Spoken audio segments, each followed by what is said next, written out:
Okay, I think that means we're good to go. We have a thumbs up. All right. Let me grab my agenda up.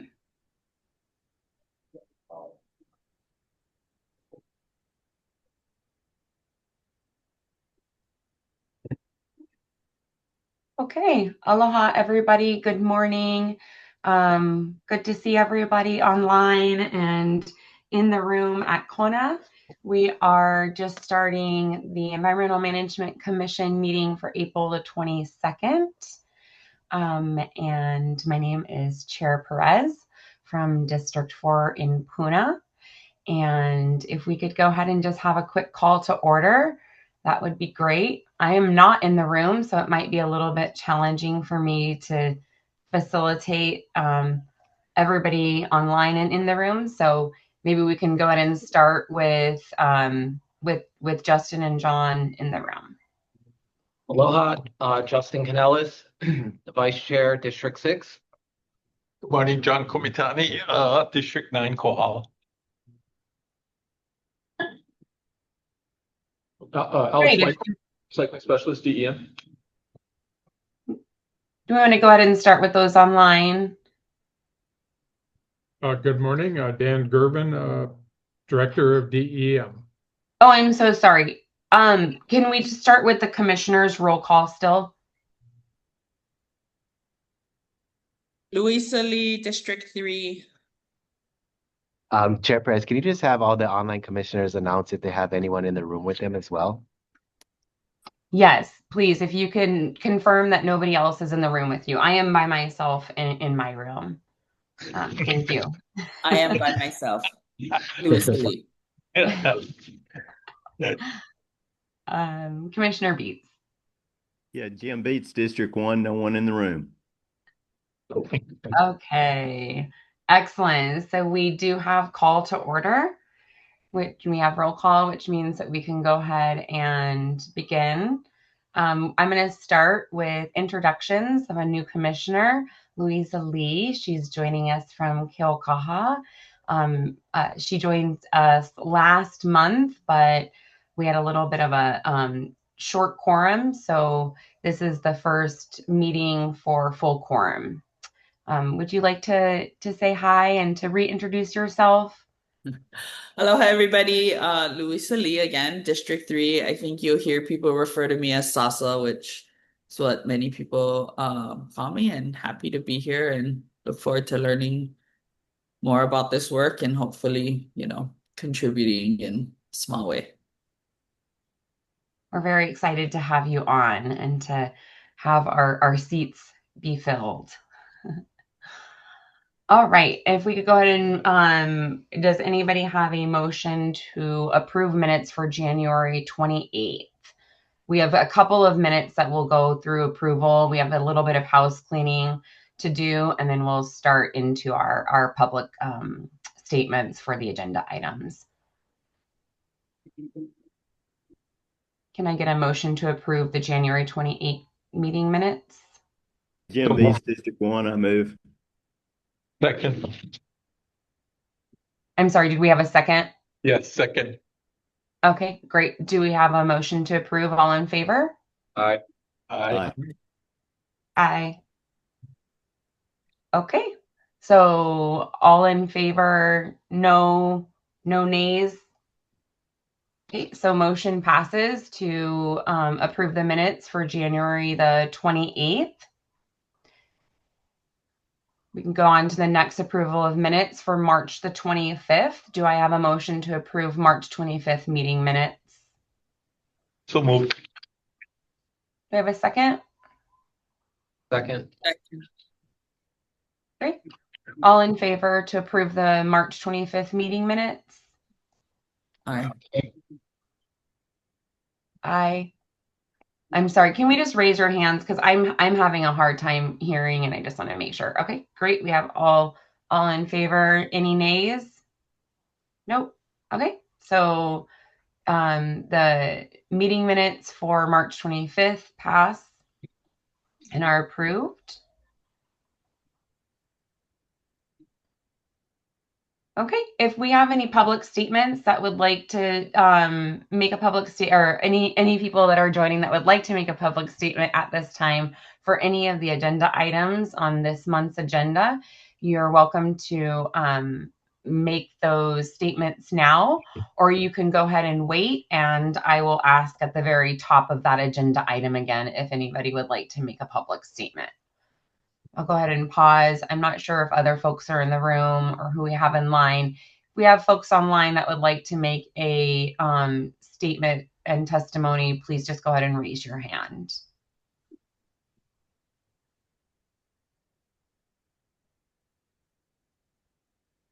Okay. It looks like we are good. Am I good in the room as well? I can have some folks. Yeah. All right. So we can go ahead and begin with the unfinished business, and we'll move to agenda item 1 of unfinished business. This is Department of Environmental Management's 12-month roadmap for the implementation of Bill 83. So if I can turn that over. Good morning, Dan Gerben, Director of DEM. As we go through the unfinished business and the updates, different people from our staff will present some of the different subjects for this first one on Bill 83.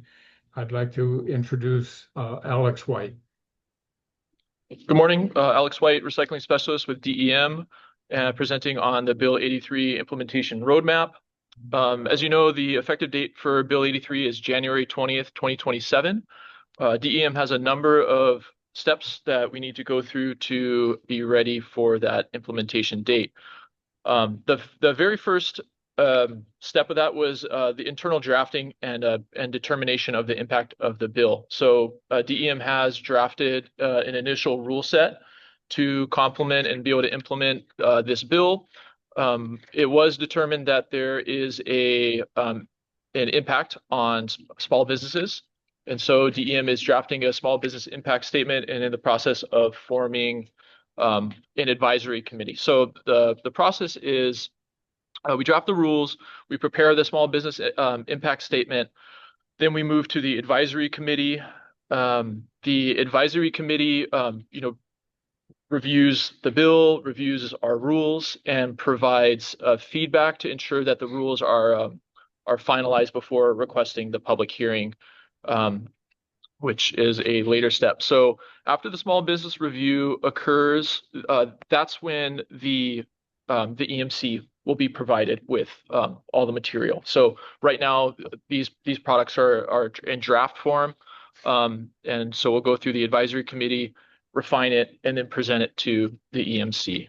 So our schedule for that, we're anticipating next month to be starting that small business review process, and then moving on in June to presenting the EMC with a draft set. Along with that, Corporation Counsel will be involved at the same time to review everything that we've produced. The EMC will get the chance to review and comment. And then after we take EMC's review, Corporation Counsel's review, then we will move into the public notice and public hearing phases. So we'll go out, conduct a public hearing, take additional feedback, and present. And then everything kind of moves more to an internal process with the director signing off, and then all the way up to mayoral approval. So that process should take us into like November or December, and then give us a month or two before the actual implementation date. Are there any questions about the timeline? Question? Yeah. Justin, District 6. Is the presentation to the advisory committee, is that open to the public, or is that all internal still? Just curious. I believe that's all internal. It is all internal. Yeah, it's not a. Great. I have a quick question. Can you speak a little bit more about the selection of your advisors and how you're going to be determining who comes on board for that effort? Yeah, well, it's important to keep in mind that this is the this is really targeted at small business impact. So we are going to be primarily pulling from those people affected by this as determined by the statutes, which is the small business community. So these are distributors, these are users, but we're going to try to get a good spread of people with with different opinions. That process is still in progress. So we don't have a list to share right now. Is that something that the commission could help inform? I don't believe that's part of the process, but if someone might have a different opinion on that. But as far as we understand, this is DEM's responsibility.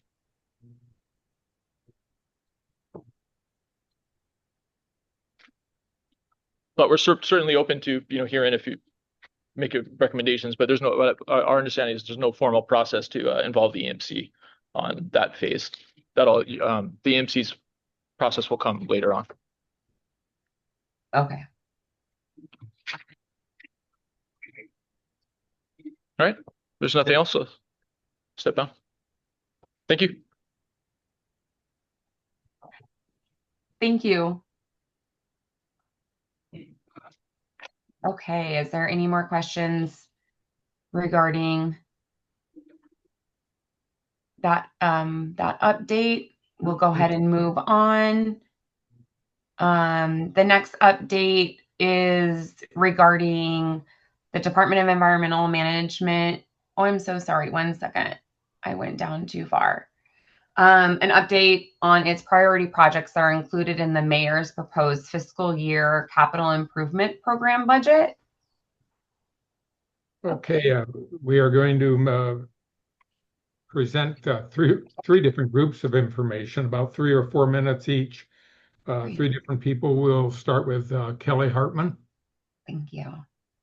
Sure. So to answer part of your priority question, so to kick off the budget season, Mayor always sends out a memo with his, high level priorities, and legal mandates are always on that list. What I do is work with Robin, who's the business services manager, the division chiefs and the directors to make sure that our legal mandates get programmed into the 6-year CIP budget accordingly. Solid Waste Division, because they don't have any legal mandates at this time, are more driven by the chief's recommendations for priorities that year. So kicking it over to Robin to speak a little bit to the process. Good morning, I'm Robin Bauman, the business manager for environmental management. So Bill 36 is the mayor's proposed capital improvement program budget for fiscal year 26-27. And to give you just a very brief overview of the capital improvement program process, the proposed CIP budget sets forth the projects and the amounts by funding source to be appropriated for the next fiscal year. It also provides a forecast for an additional 5 years for the future needs. The CIP budget process just provides the appropriations. Funding those appropriations is a separate process. And it's also important to note that the CIP appropriations are good for 3 fiscal years. So to the extent we have existing appropriations from previous year capital improvement budgets, those are not necessarily reflected on this summary. So in the fiscal year 26-27 proposed budget, DEM is requesting appropriations for 5 projects. While we currently have more than those 5 projects underway, these are the ones that we need to request additional appropriations for. So the first project is repair and replacement of wastewater facilities. That's a $10 million request, and that is an annual request that we make to have that available to address various needs throughout the year. So an example of a recent project that we've done under this project annual appropriation is the Kalaniano Avenue and Wailoa Park Emergency Cured in Place Pipe Repairs Project. That was a $5.8 million project that we were able to do under this appropriation. The next is Rural Transfer Station Repairs and Enhancements Project. This is a similar annual request for our solid waste facilities. And an example of a recent project that we've completed under this project is the Laupohoihoi Transfer Station Improvements project, which was about $2.5 million. The next project is the Kulaimano and Papaikou wastewater treatment plant rehabilitation and replacement, followed by the Naalehu wastewater system project, and then the Ocean View Transfer Station Phase 2, which is requesting design money to start designing the next phase for that transfer station. So with that, I'd like to turn it over to Chris Lade, who can talk a little more in detail about the wastewater projects. Sorry, Louisa Lee, quick question. Can you remind us the amount for the rural transfer station, that annual request? That annual request is $2 million. And question, Justin Canellis, District 6. For the Ocean View Transfer Station design, is there going to be some sort of like open hearing down in Ocean View to get the community's, input on the design, or is this kind of internal work that DEM is just gonna kind of take on? Just curious. We have Mike Rivera, our solid waste division chief, online, and I think he can probably take that question. Yeah. Mike Rivera, solid waste chief for DEM and solid waste. Justin, that'll be an in-house design. We're looking at, I think the previous first design, they did have some community meetings and input. This one, we're actually looking to downsize the facility and design, so it'll be conducted in-house. Okay. Do you know the timeline on that, Mike? It'll begin right at the next fiscal year, so then we'll go into design right then. Okay. May I just ask a quick clarifying question, Robin?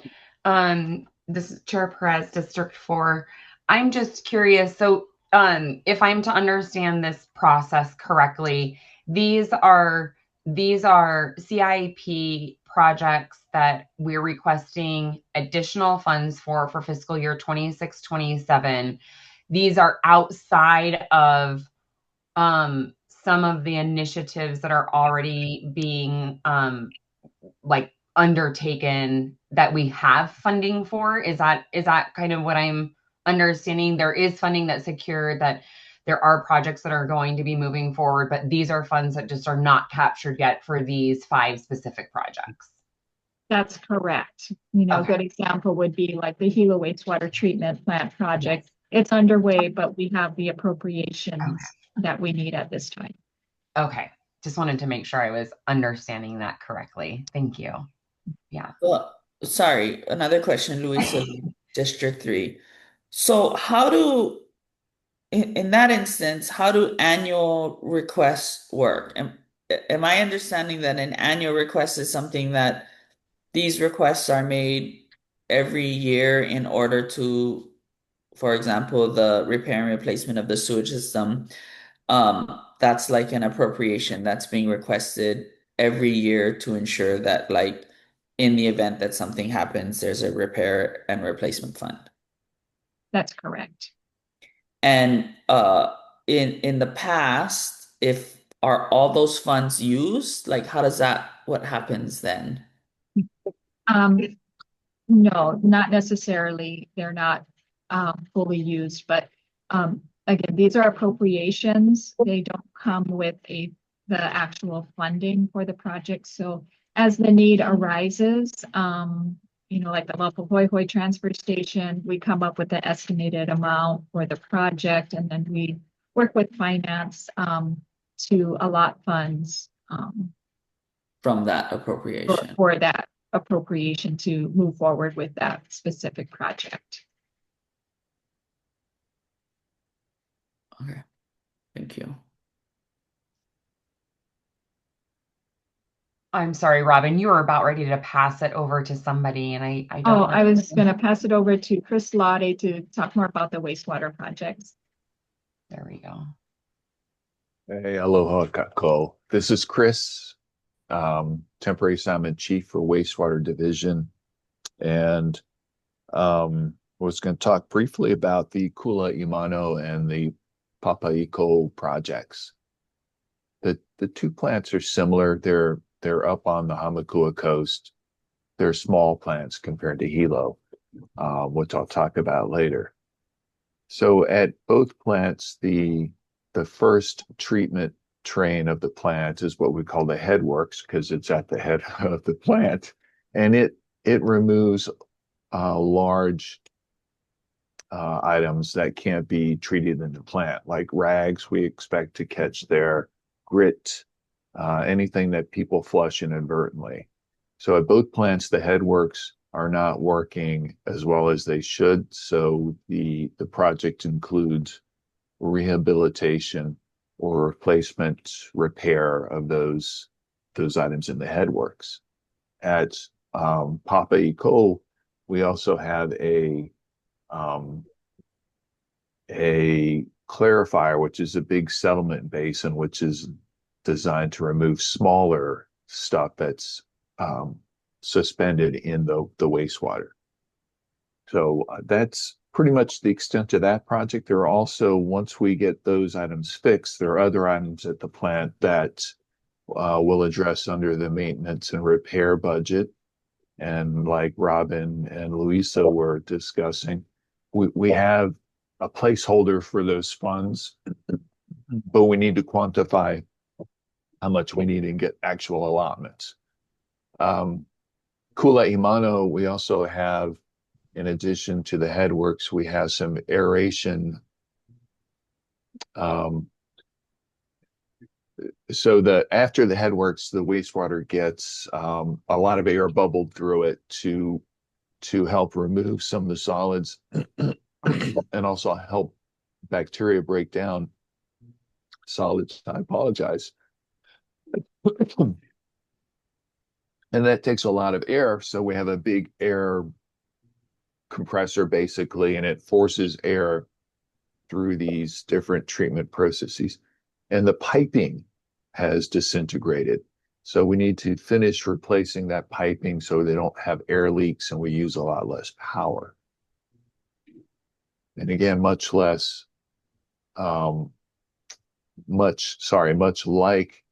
Papaiko, we have other maintenance issues at the plants that we'll develop scopes for once we get those main things addressed. Quick question from District 4 Chair Perez. What when you do these rehabilitations and when you're finding, maybe it's stuff that's getting thrown down the toilets and there's prevention or social change that could come into place that might prevent rehabilitation being needed again down the road. Are we looking into, I know that we're not maybe actively have a strong education and outreach. Are we going to start at some point refocusing on education and outreach as we start to spend so much money in rehabilitation? And then where does the social change to not just continue these practices that lead to rehabilitation needs and extensive budgets? Sure. I'll resist the urge to say great question, but those are great questions. And anywhere on the planet, you go in, well, except maybe Japan, anywhere on the planet, people flush and it goes away. And that's the extent of their thought process on it. No one has any clue what happens to wastewater after they flush the toilet. So we do need to educate. on the mainland, I have been involved in public education campaigns where we saw dramatic and it's a requirement, right? What kind of response and what kind of improvement do you get from these campaigns? So we need to do that here. I can happily say with this new administration and our new director that we are actually getting out there. He's encouraging us to get out, and we have an education and recruitment drive at the community college this weekend. We've been doing like a career day at local schools, and we need to extend that to the community as a whole. And yeah, there's only so many people you can physically get at a wastewater treatment plant and safely get them through. But I think that is a endeavor that's well worth it, because people just don't know. They have no idea what we do. All they know is they get that bill and they don't want to pay it. Yeah. Are we looking at filling Christy Swenson's or the previous position that focused on education and outreach? Because that position now has been vacant for some time. Is that position still open and seeking to be filled? I'll defer back to Robin and Dan. But yeah, my understanding is there's a keen interest in filling that as quickly as possible. And like I said, the new director has clearly expressed to us that it's important and that we should exert effort on it. And yes, I can answer that. That position is in active recruitment. We are trying to fill that. Right. Very good. Thank you. You're welcome. You, Anything Craig. else? Louisa Lee, District 3. I'm just following up on some the Chair Perez's questions. I did a recent visit to the Kalaniana Ole station, and I can't remember who was there, but they talked about having materials around like what to flush and what not to flush, some of these like educational like brochures or stuff, and that they had been working on an education campaign. And I'm just wondering about like where those are and how those can be maybe distributed without a person in that position. Like, is there a way? I work at a Yeah, school. sure. Sure. Is there a way that those can get to schools? Is there a way that like we could get our hands on that in order to maybe translate them? I'm a Hawaiian, Yes. fluent Hawaiian, but I think one of Well, the that would be awesome. big things I think is that you have a little bit of a captive audience at schools. And I know when I was a student at Keaukaua Elementary School, we would visit the sewage plant or we would talk about that. And I think that a lot of that over the years has been lost. If my children and the children that I work with regularly are any like indication of people's understanding of like the sewage systems, and I know a lot has changed, right? Some people in Keaukaua have converted, are connected to the system. Some people are on cesspools, some people are on septic, and I think all of those things mean nothing to not just children, but to adults, even in my own community. And so I really believe in the education piece, and I think that we're in a moment in time, perhaps within the community that I work in, where it has been a push to, better malama aina or whatever these like buzzwords are that communities now think is cool. And how can we tap into that a little bit with helping people to understand that this is also a part of like, malama aina, malama kawai, whatever, right? Like taking care of our water systems, taking care of our oceans, taking care that wastewater specifically has significant impact on that. So I think I'm happy to kind of like bring people to the table to talk about that. I think that's where we're gonna get a lot of bang Yeah, I for agree. our buck, and the brochures are the information on what it is, even if it's like coloring pages, right? Everybody wants swag these days, which I hate because it's more waste, but It's more waste. Yeah. it's more waste. It More drives me stuff. absolutely insane, right? But I think getting information out there is critical, and I don't think there's enough information out there or accessible information. Nobody's gonna go to a Yeah. wastewater website and be like, let me learn more about sewage. I can't even get my own staff to do that. No one from the public's going to do it. Right, right. So Agreed. just making Well, it accessible. Yeah.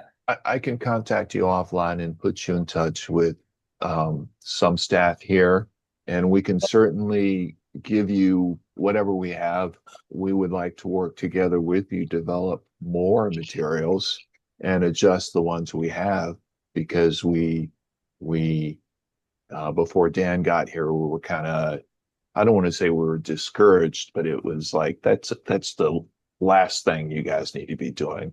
And I would argue, hey, it's one of the first things we need to do. We need to educate and try to change the way the public perceives us, how they interact with our service to make it better for everybody and cheaper, right? Thank you. Yeah, thank you. Yeah, great questions and conversation. I'm just gonna kind of pull out a little bit of what I heard in that I do think that the commission could definitely be a good resource. If we're wanting, we have a number of educators on our commission right now that I'm sure could review or update material prior to getting somebody in that staffed position would be one thing that I heard. Another thing that I heard is the potential of using the commission as a distribution center or distribution tool to be able to get that information out there into our districts. So if either of those could be, if we can continue that conversation, that seems very valuable, especially as we are updating all of this infrastructure.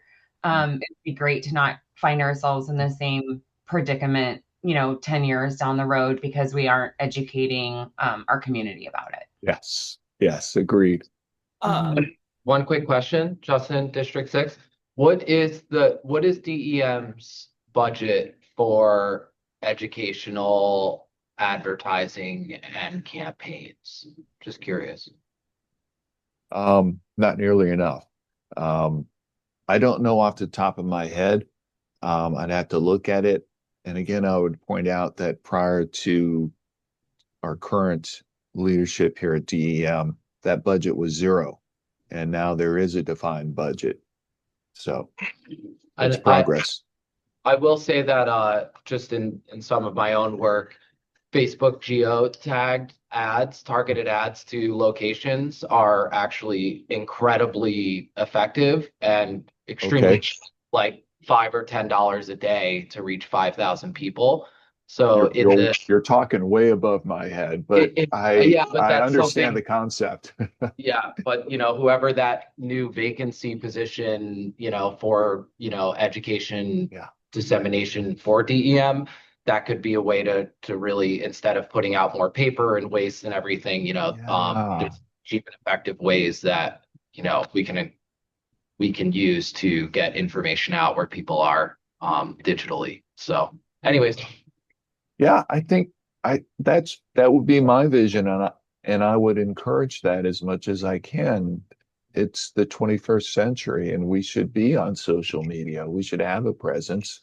Certainly, that needs to go through the mayor's office, and our director needs to shape our policies and how we do that. But yeah, I think that's a great idea, and if we can target people through social media to get targeted, focused messages out, that'd be awesome. Louisa Lee, District 3. Is there, I'm sure there is, but what would be the most convenient way for me as District 3 to understand within my district the different wastewater applications that currently exist, right? I mean, I mentioned septic connected to the system, cesspool, because I think some of that targeted, we want to have the information that say, you know, KAU is getting to be relevant to like the systems that are currently in KAU or are being proposed for KAU, right? How can we kind of get that information from your office around like, hey, in District 3, you're dealing with, you know, Kyokaha has cesspool and this, you know, Panaeva has all septic or you know, a mix of those. Like understanding that as commissioners could be really helpful for sharing, whether it's with schools or community members, like the right information, rather than just like broad level information that people are like, oh, this is means nothing to me. Those are good points. If you don't mind, let me put some thought into that and get back to you through my director. I mean, just off the top of my, yeah, go ahead. I might offer some information in regards to that. So if you were to look at individual wastewater systems and what is on TMK lots, there is the state cesspool conversion mapping tool. And so Department of Health actually just completed a statewide inventory of all wastewater systems, both public and private, and individual wastewater systems. It is not to the point of individual lots. So you're not going to be able to like zoom in and see like what lot, like what your neighbor guys get, but it's in swaths. So you can look at geographical areas and draw like shapes over an area that you're concerned about. And you can look at specific technologies using that mapping tool. And I would say that that's actually probably the most accurate inventory of wastewater technologies across the state at this point. The Department of Health is the one that permits and regulates all individual wastewater systems. So they're the ones, the agency that's going to primarily have that updated information. I'm also feeling that maybe we might be diving into a little bit of a deep dive of an education and outreach conversation, which isn't on our menu, which isn't on our agenda today. Yes. So maybe what I might do is these are great questions, and I think that we could actually go into this even a little bit more in depth. I'm going to put a pin on this, and maybe for next month's agenda, we can have a follow-up conversation on outreach education and maybe discuss a little bit more about what's needed and how we can tackle that together, if folks feel okay with that. Okay, great. But if there's any more questions or follow-ups with Chris on the current agenda item of unfinished business, and that's CIP budget. We strayed away for just a second over there. Sorry about that. All right. And if there's no more follow-ups, oh, yes, Commissioner Beets, go ahead. Yeah, Jim Bates, District 1. Chris, just quick question. Yeah, thanks for that update on the upgrades. So you mentioned that once the upgrades to Papaico and Kulimano are completed, there's still some outstanding items that need to be addressed there. I think that's what I understood. What were those again? I didn't get them written down. Oh, I don't know that I really describe them in detail, and part of it is you know, the headworks is a glaring thing to me, and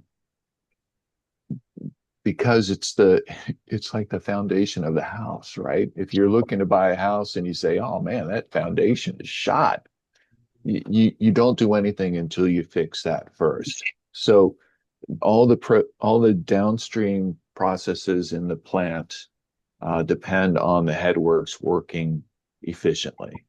So it's difficult to get in there and start thinking about, well, what can we change? What can we fix? What do we need to upgrade until we get the headwork stabilized and working properly? But keep in mind that these plants were built, I don't know, I think in the 1990s. And to me, that seems like yesterday, but that was a long time ago. And the original design, us engineers, we like to talk about, yeah, let's design it for 1 year. And the owner will say, no, 100 years. We're like, okay, 5 years? Because the design takes maintenance. And admittedly, we've not done a sufficient job of maintaining our infrastructure. So even as simple as get out there, weed whack, remove all the weeds that are growing up in the pavement, paint stuff. We have a lot of metal stuff at our plants, and you got to paint that or it's going to corrode.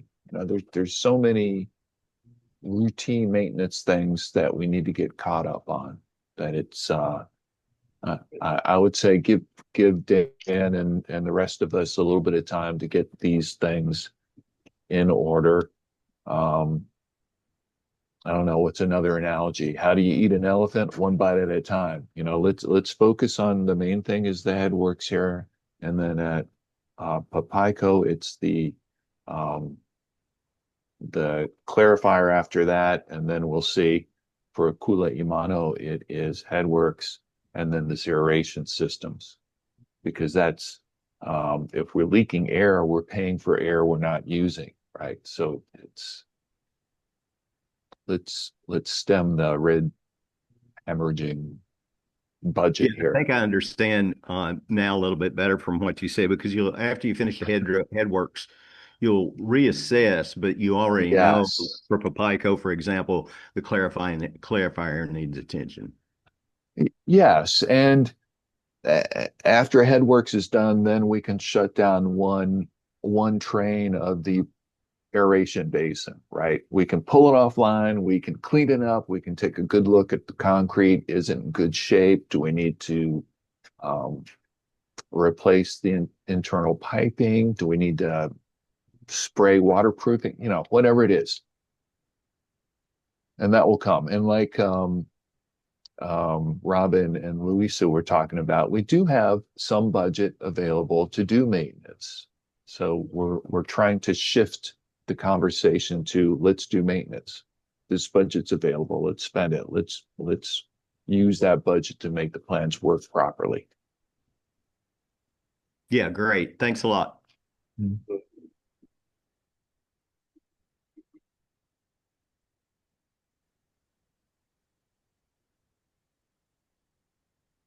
Okay, thank you so much, Chris. Thank you, DEM, for that unfinished business recap.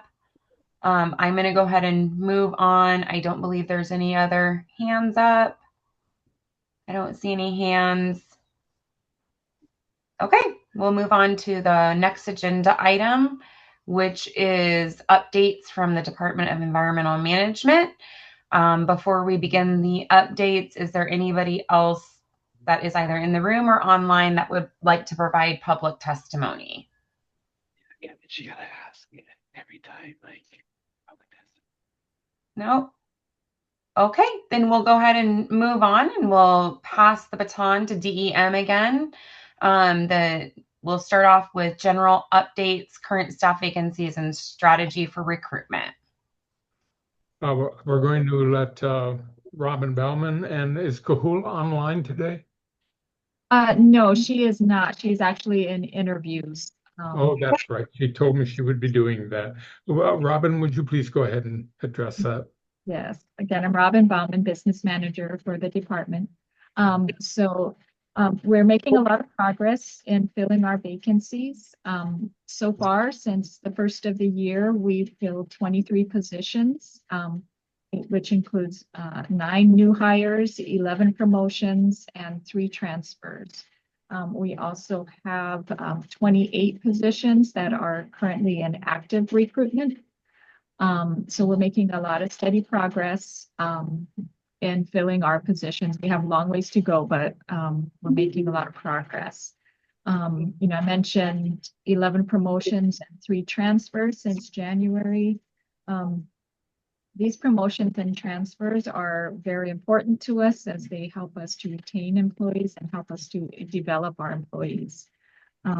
It also helps us out, when we're moving people into higher level positions. When we backfill, we're filling a lower level position, which is typically a little easier to fill. Some of the highlights, we've allocated 6 new positions recently. Wastewater equipment operator 3 for wastewater, 2 wastewater treatment plant operators, a regulatory administrator, a projects coordinator for solid waste, and a human resources technician 2. Another highlight, among our recent hires, we were able to fill 2 additional civil engineering positions, which will go a long way in helping us, manage our projects. So as far as strategy, we continue to use whatever tools we have available to us. We continue offering recruitment incentives, particularly for our civil engineer positions, which are difficult to fill. That helps us to be more competitive. Where appropriate, we will advertise and recruit at multiple levels. So a good example of that is our wastewater treatment plant operators. While, ideally we like to have grade 3 and 4 licensed operators, those are difficult to find. So we will recruit at all levels. If we're able to find somebody with a license, that's great. If not, we can usually fill those as assistant wastewater treatment plant operators. And then as they gain the experience and obtain their licenses, we will automatically reallocate them to that next grade once they've obtained and submitted the documentation for their license.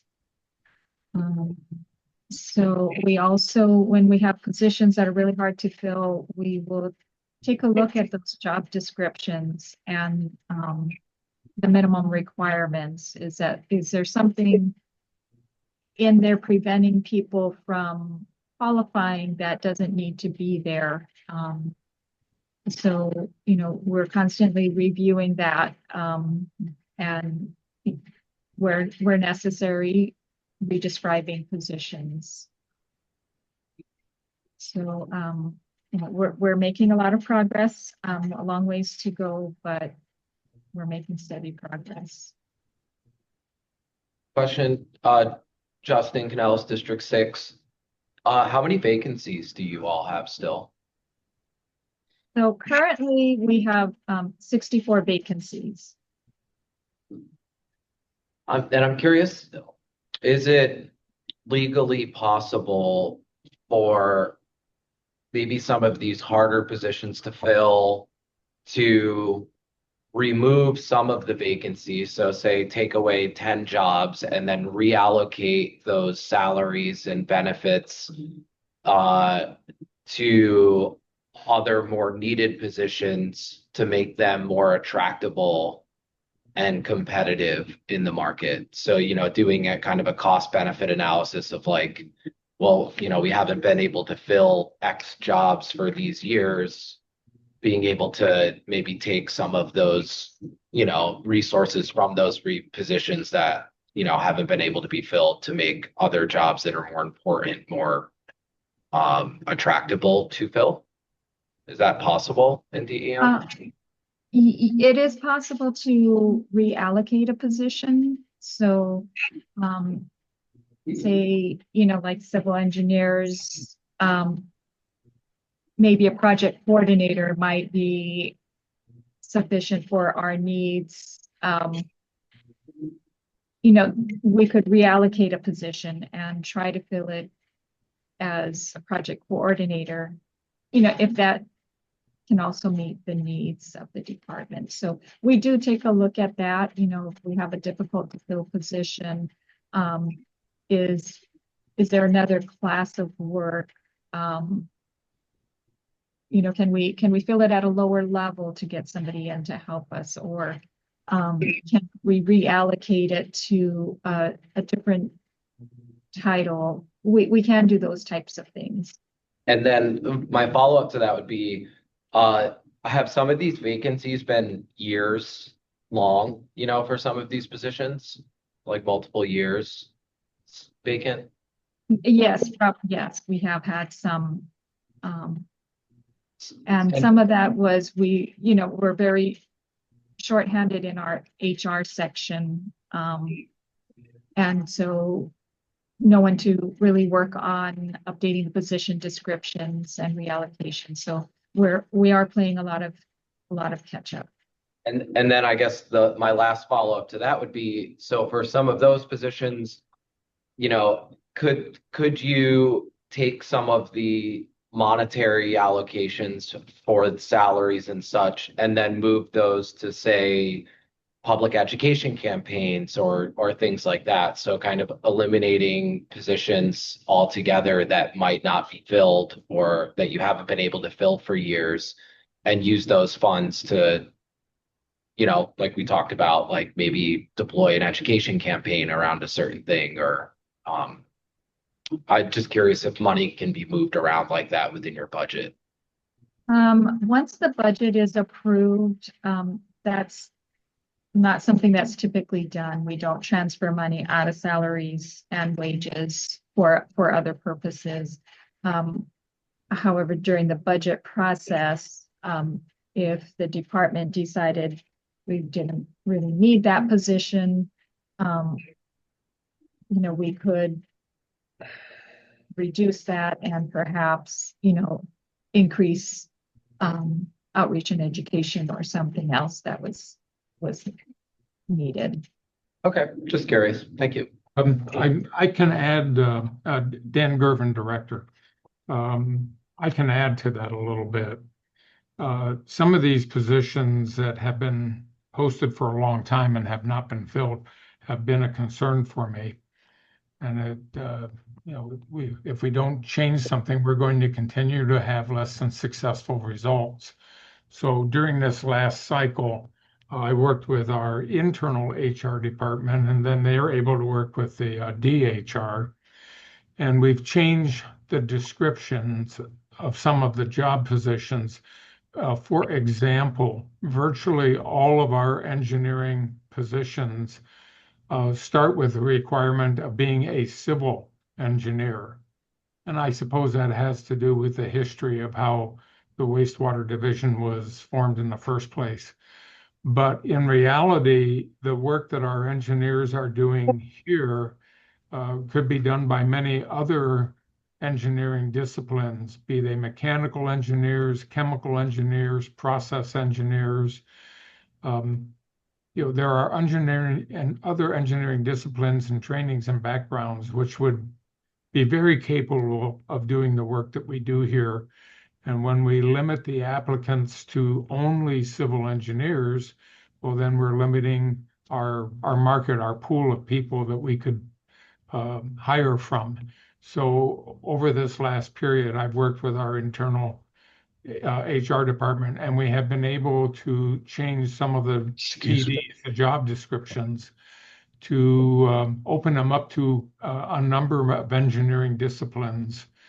Another change that we have made is our opening for chief engineer requires a professional engineering license. Our opening for deputy chief engineer also required a professional engineer's license. We have removed that requirement from the deputy engineering position. It makes that person doesn't really need that qualification, and it again makes that job more available. And if sometime in the future that deputy would like to pursue being chief engineer, he would have to go back and do the training and the exercises that are needed to get that license, and he'd have to upgrade his licensing. But at least as far as bringing the person in and doing the job that needs to be done, we've tried to make the job more accessible. And we'll probably be doing more of that over the next 1 year cycle on some of these job descriptions. Great. That sounds like a great innovation to hopefully expand the pool that you guys can recruit from. Another effort we've been putting in, we're working with Benson Medina, and he is connected to the college here in Hilo. And the effort is to get the college to run a 1 year program where they would take high school graduates and run them through 1 year, 2 semesters of a non-credited program, but the academic requirements would be similar to any general education first year college program. And that these people would come in and do this 1 year program. When they finish that 1 year, they would have a more direct path to come into county employment as an entry-level employee. Great. They wouldn't have to do all the steps that they currently have to do to get in through DHR. And they would come into the county as an entry-level employee, and if we hire them, they would be what's called a tradesperson's helper, which has a good salary and typical county benefits. And then we would use those people for the first year in many different positions. And then at the end of that year, we would work with them to decide if they need to be mechanics or electricians or equipment operators or wastewater treatment plant operators or truck drivers. But it's a way to bring more entry-level people into the county. And I'm excited about it because not only can we potentially bring more people in, but I think we'll bring in a higher quality candidate at that entry level. They will have already proved that they have the personal discipline to successfully complete a year at the college level. And in the future, they might be very inclined to going back for continuing education. So I think it brings a better quality employee to the county also. We are in the last stages of putting that growth program in place. I think it's really going to happen. Great. That's really exciting. And I feel like outreach in the high schools would be great to develop those pipelines of candidates from, students into that. So thank you, Director, for that update. Yeah, thank you so much. These are great updates regarding staffing. And it sounds like you folks are doing a lot to try to tackle this. I just had one quick follow-up question in regards to just the functions of budgets and kind of how it works, because I'm not as familiar. So with these vacancies, are those funds just earmarked? So you have vacancies. Do we hold those funds and then not spend them from like an overall county budget? Or how are funds allocated and then retained for these vacancies as we move through our fiscal year? And do those funds just remain there in that pool until that is filled, or do they not even receive and are not allocated until it's filled, the positions are filled? So with the operating budget, when we prepared the budget, we're calculating position by position what those salary needs are. And that goes into the budget. So when a position is vacant, a lot of times someone else has to pick up the slack. We may have more overtime. So a lot of times some of that budgeted salary for the vacant position is actually helping to cover overtime that another employee is needing to work. Okay. So they are actually held, like funds are actually held and captured for all 62 vacancies. But then those funds also are used as emergency and backup for staff because they're going above and beyond to try to backfill. Okay. That makes sense. Louisa Lee, District 3. I just had a follow-up question for the director or even for Robin. In terms of like that, is one of the challenges that there are just not enough applicants, or is it that you're getting applicants, and this is in reference to what you were talking about with like the civil engineering requirement, you're getting applicants with not enough expertise? I can answer that. Without Kahula here, I can't give a numbers answer. But an example is for the deputy chief for our engineering group. Last year, we did not receive one single applicant. Now, certainly having the requirement that it be a civil engineer only, and a requirement that they retain a professional engineer's license, those were barriers to people that might have been able to apply for that job. And they were they weren't essential barriers.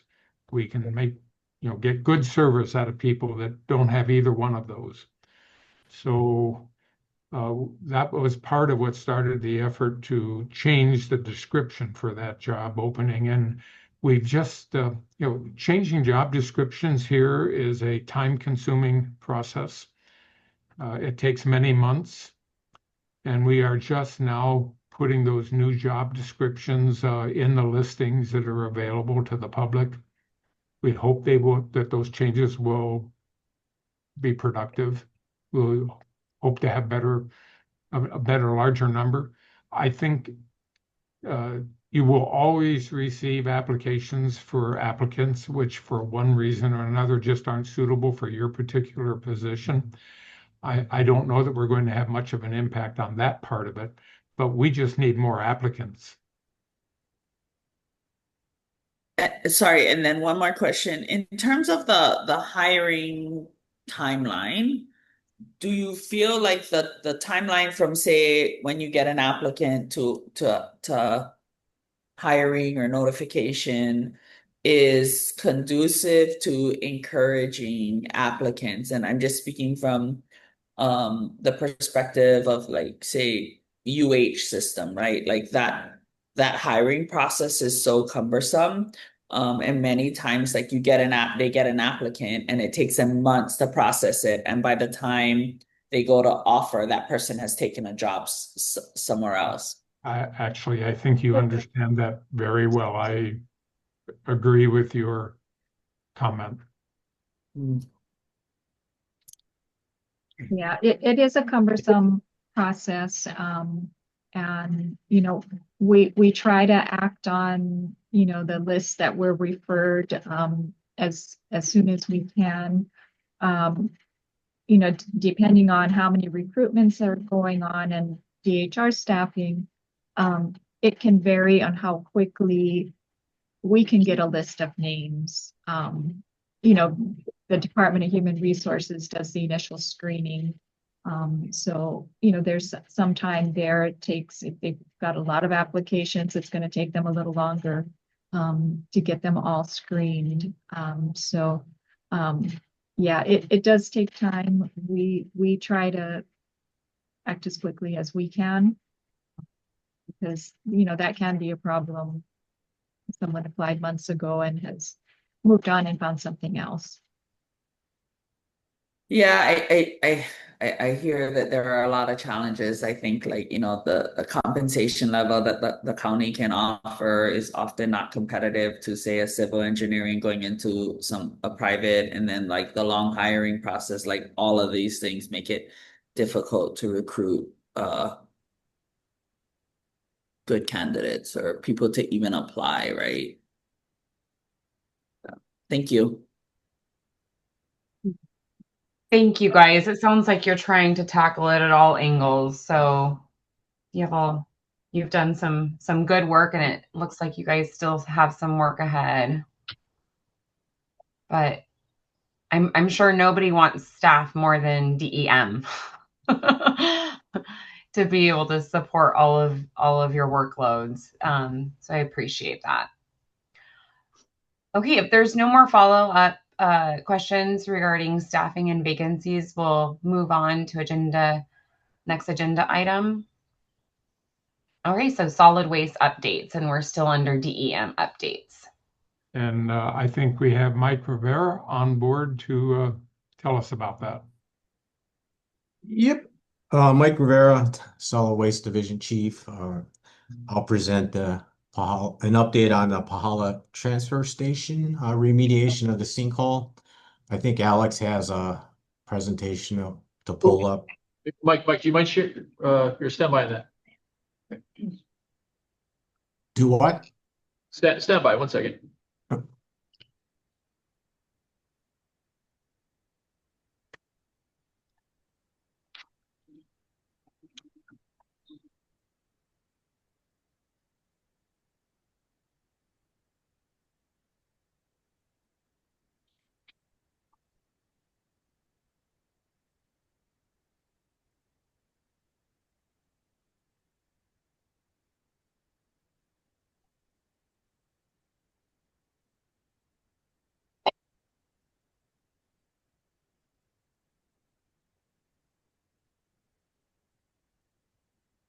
All right, hit it, Mike. Okay. So here's an update on Paula transfer station. There was a sinkhole in front of the chute area, which caused the department here to create and do some remediation. So we closed the chute area. The site was still open at noon on April 19th, which was Sunday. And then we began the next slide, excavation there to determine what the issues were with this area. We were thinking it would be a lot worse, but the contractor began excavation, and these are just a few pics of what the outcome was of the area. So mainly just some erosion near the chute there. You see an opening. It's about 2 feet there. So yesterday we actually filled this with about 30 cubic yards of cement, and it's presently curing. So the site is remediated. We just need the cure time for the concrete there. To give you an so we just coned off the area, and the spoils were placed on the side slope to the west side of the facility. To give you an overview of what we did, the facility out there takes about 100 tons of rubbish a month. So we knew to stick out 2 roll-off bins for the week that the facility is closed. To make up for the disruption in service, we opened both Saturdays, both on the beginning, and then we'll open this Saturday for them as well. And starting on Sunday, then the facility will resume back to normal operations. The good of this is I think the initial diagnosis was this was a boulder fill in that area, but upon excavation there are no boulders underneath, so the repair was pretty easy to take care of. And really that's it. That's the update. So if you have any questions. Great. Justin, District 6. So open this Sunday, April 25th, back to normal schedule from here on out. Yeah, so it'll be open on Saturday, Justin, and then the first week for them is Sunday, so Saturday and Sunday. They'll get a full weekend this weekend. Okay. Great. Thank you. Mhm.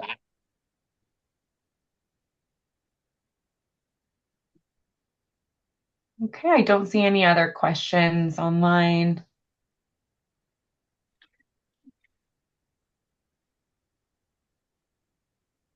Okay, Mike, if you would like to continue to the Kona load, or whoever is going to provide the updates on the Kona load damages. I can do that. We were Great. very fortunate on the Big Island for the transfer stations, the 21 of them. We had very minimal damage. We had a tree fall on the Kelikahie fence, and we out there also the reuse tent area lost a portion of the fabric tent, and out at Waimea they had a fence down.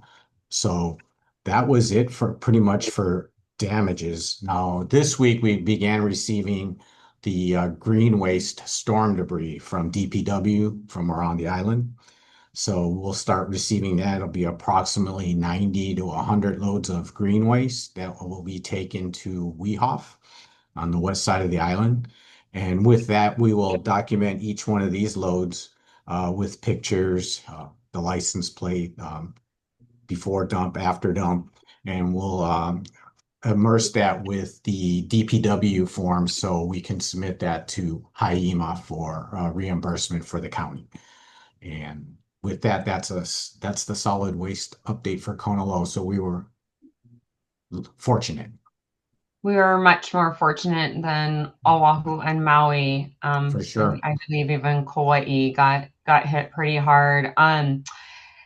Just a quick follow-up question for that is, if we're looking at the trajectory of weather going into the future, some folks are saying that this is kind of what we are going into with long droughts and then really strong storms that bring heavy rains. And we got to experience that with these Kona lows. Were we able to learn anything from these Kona low storms that kind of hit us back to back that we could take away and be preventative and kind of proactive in thinking that these might become more frequent?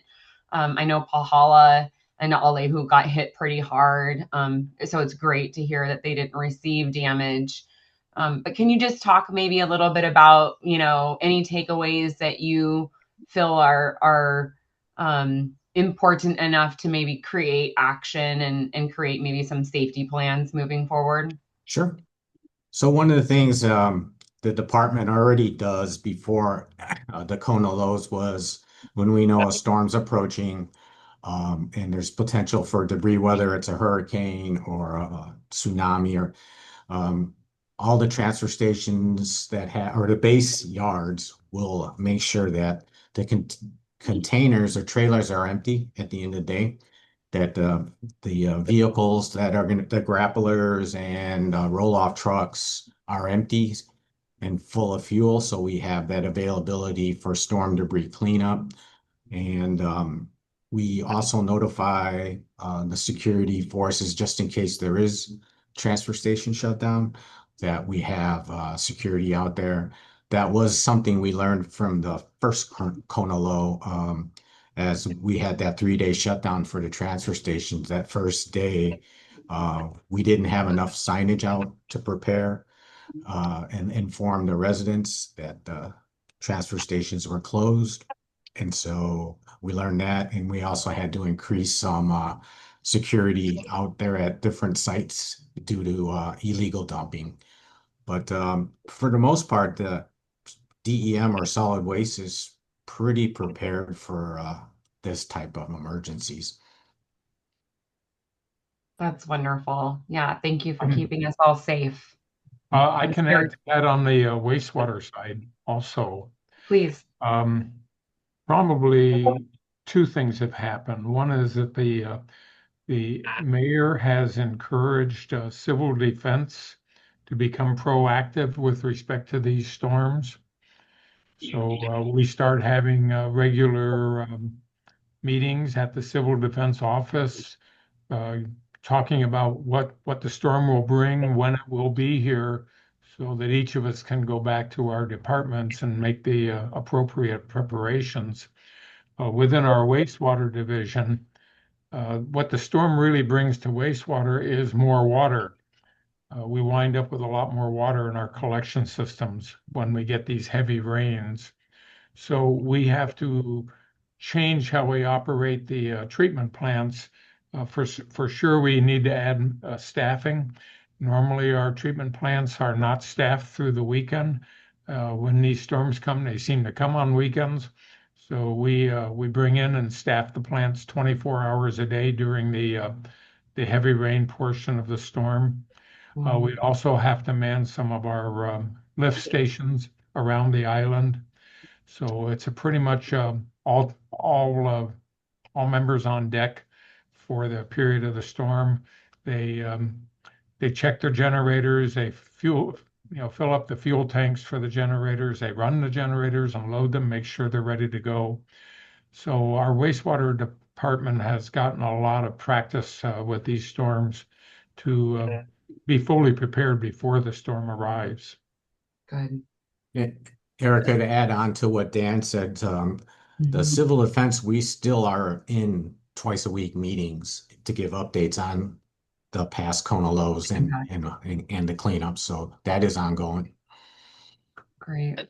And then Justin, District 6, a quick question for Mike on solid waste is, seems like Atlas has pulled their recycling from Keoho and has suspended it indefinitely, which has upset some customers in the area. And then there's been talks about, getting wildly different amounts of money for weight versus, if you count it out. I'm just curious, has that been run by DEM that they're pulling their service at Keoho? And, are they living up to their contractual obligations? Justin, I have not. That's the first I've heard of it, unless We Alex actually, has something to. Yeah. we actually don't have that on the agenda. So if there is no update, we can go ahead and add it on to the agenda specifically for the Keoho station. Unless Just curious if there there's is a quick update. Yeah. Yeah, Alex White, recycling specialist. We've heard some of this. So the Atlas was having a difficult time consistently staffing on the weekends. So the latest update was that they're not pulling out of the station. They haven't pulled out of the station. They have been continuing service. The tentative plan right now is to switch to a Wednesday service, and dedicated that they can commit to. But we'll be able to provide an official update on that at a later point. Your second question about people not getting proper redemption values, we haven't been hearing about that. We talk to people every single day about the High Five program, people calling in with questions, issues, asking about closures and various things like that. So we're quite on the pulse of things that are happening. All sites around the island occasionally get issues with, but generally it's a question of process and not an issue of maybe like a proper complaint or things like that. We conduct 10 inspections monthly. Every single month, we conduct random inspections at all the redemption centers, not just the ones located on the county transfer stations. So that's a role that we've stayed diligently on, and we're also in regular communication with our state regulators at the Department of Health. Okay. And Thank you for that. Sorry. Deputy Corporation Counsel Sinclair, just a reminder for everybody that your question should be tailored to what's on the agenda. The public is expecting, the discussions to be related to the agenda items. So if you have something that's triggered by something that's being discussed that doesn't really look related for right now, I don't see recycling on the agenda at all. I'm sorry. That's okay. Just a reminder. It's not an issue, but so you guys can bring that up on future agenda items and discuss that at that point to be placed on the agenda for the next meeting where the public will know, okay, they're going to talk about recycling. I want to come or not come. Okay. Thanks. I'll request that for next meeting. Yeah, thank you for that support, Sinclair. And I will absolutely, I noted it on my notepad, and I will definitely make sure to add High Five and redemption values on our next month's agenda. Yeah. Thank you for that. Okay, that was a great solid waste update. If we have no more questions in regards to solid waste, we can move on to the wastewater division updates from DEM. Chair Perez, did you want to see if people want to take a quick break right now? We could, this is our last one. Well, it has several sections. We could take a break. Should we take a break until and re-adjourn at 10:30? Take 10 minutes? Yeah, does that sound good? Sure. Okay, we'll re-adjourn at 10:30.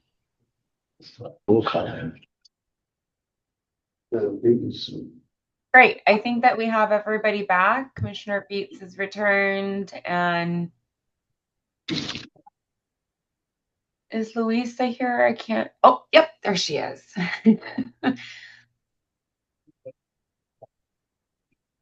Okay, I believe that we can re-adjourn, or we can start. And where did we leave off? We left at wastewater division updates. So we are on agenda item 7.3, wastewater division updates from DEM. And we'll have Kelly Hartman address this section A. Great. Okay, so the update on mandatory connections, the state administrative rules 1162-6B. So the state mandate requires under Hawaii administrative rules that all wastewater generating buildings within or near available public sewer systems connect. The director in this paragraph refers to the director of health from the Department of Public Health. So at the county level, the state law is enforced in tandem with our county code, and that's chapter 21 on sewers. So DEM works with DOH wastewater branch to identify the service areas, define what constitutes available and enforce connections. So when we extend a sewer main and bring infrastructure into the street, there's a lateral that makes the physical connection possible. And that lateral is what meets our definition as available public sewer system. So the county is typically responsible for infrastructure within the public right-of-way or county roads. We would install those sewer stub outs from the main to the private boundary. And then the homeowners are then responsible for the private lateral that connects their house's plumbing directly to the stub out. I think in here you asked specifically for Keaukaha. So in Keaukaha versus Nalehu and Pahala, how we apply that rule. So in Keaukaha, in some cases, there are, sewer mains available. It's mostly a financial hurdle because there's a significant cost to installing the private lateral and then decommission their cesspools. And that's all on the homeowner. And as we know, many of these properties are intergenerational DHHL lessees. And the mayor has been working directly with that community, with the Department of Hawaiian Homelands, I should say, to form a formal agreement for how that gets applied. Regarding Pahala and Nalehu, as you know, that area is being driven by our federal requirement to close the community cesspools over there. Currently, there is no connections available, but in the future, we would apply, the rule uniformly. And the department has been actively engaging with the community, twice a year for the last at least 5 years since I've been here, on some of the challenges they're addressing, the anticipated monthly sewer fees, the disruption they're experiencing with the construction of the collection system, and the state rule once the system becomes online. So for the department, regarding connection compliance, under the AOC, we are required to develop a wastewater sewer service connection expansion program plan. And so I've recently started working on that. We're going to work with the Department of Public Works, the Planning Department, and the Department of Health to draft our program plan, our corporation council to identify any potential code changes that need to happen. So we have the authority to enforce connections. And that is our plan moving forward. Did anybody have any questions? I do. Connections? Yep, Justin, District 6. What was the name of the plan you're putting together? Sorry, the wastewater connection. Can you just repeat that one more time? Sure, it's a mouthful. It is called the Wastewater Sewer Service Connection Expansion Program Plan. Service Connection Expansion Plan. Expansion plan. So, I was at the last meeting that you all had down there, and Pahala residents are upset. Upset is, I think, an understatement, but also very worried about the financial implications of being mandated to connect to that. The houses that aren't being, so it's the houses that are currently connected to the gang pool are automatically being connected. That's not a problem, but it's all of the houses that are next to those that have their own private either cesspools or septic tanks on their own individual property. And so what they're wondering, like, one, is there a fund being developed to help them connect, or when are they going to be mandated to have to pay to connect? Because it's, a lot of those families there are on very tight budgets and do not have an extra $15,000 or $20,000 to connect to a new system. I'll answer that question, Justin.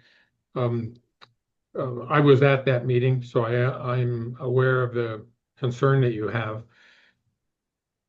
We have been doing a review of what the information that the county has provided over the last 22 years has been, and also reviewed all the videos of all the county meetings that have been held over the last 5 to 10 years, trying to understand what commitments the county has made and what expectations the individuals that we refer to as the newly accessible, which means they're houses that were not on the original collection system, but once our collection system is completed, towards the end of this year, they will be accessible to the new system,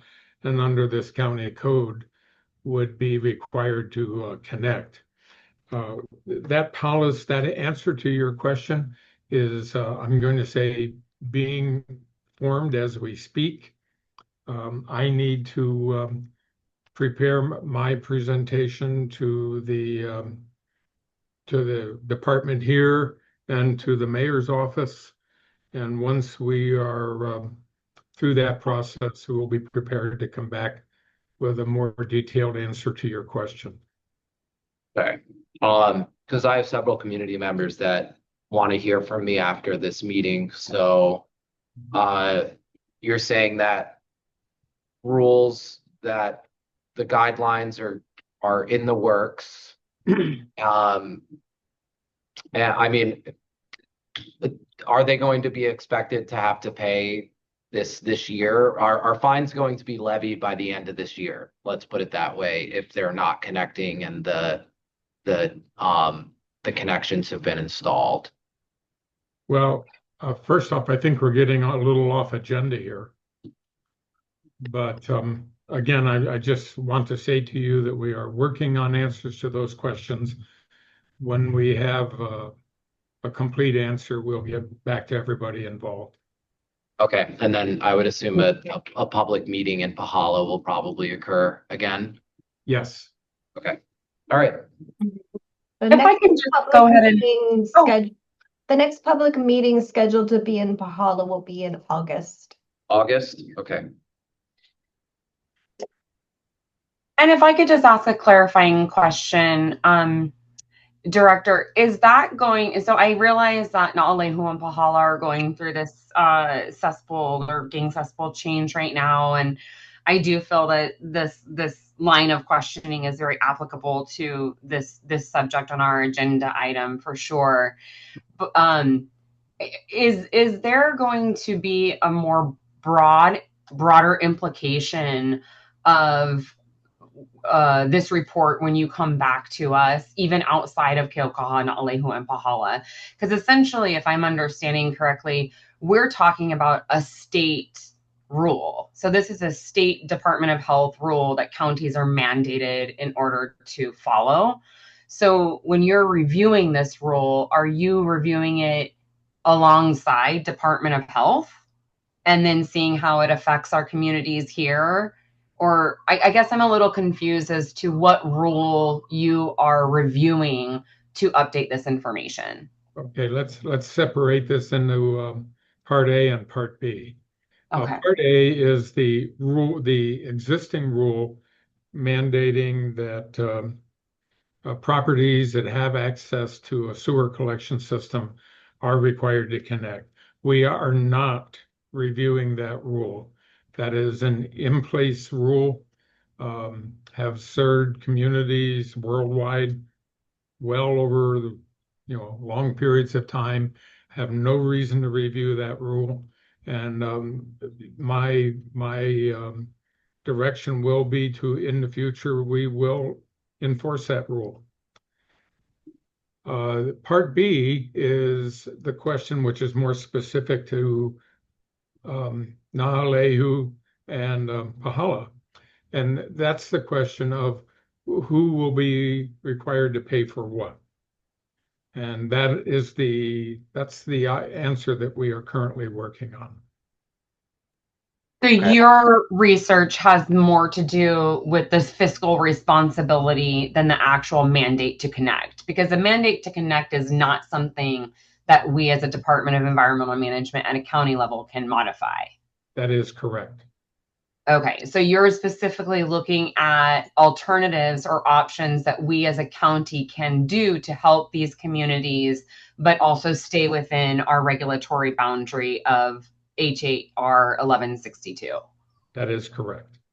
Okay, so within this investigation, will you folks be looking at like grant opportunities or funding support to be able to help these communities afford it? Absolutely, but I would also add that presentation of what the funding opportunities are that there have been programs in the past presented to that community.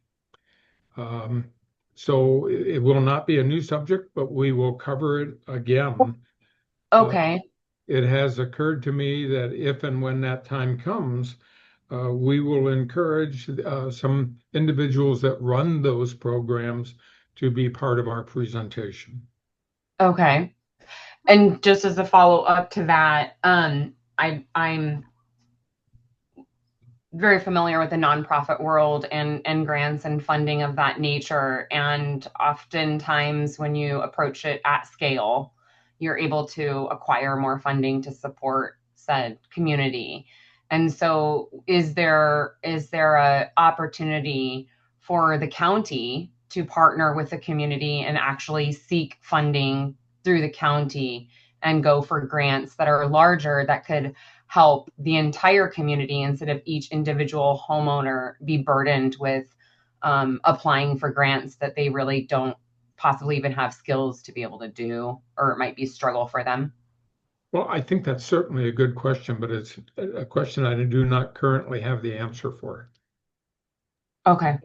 And Justin, Commissioner Six, is there anywhere online that I can look up, that we can look up what the county has offered as far as funding options? And yes, some of the places I have found that is there are videos of previous uh, meetings at the community.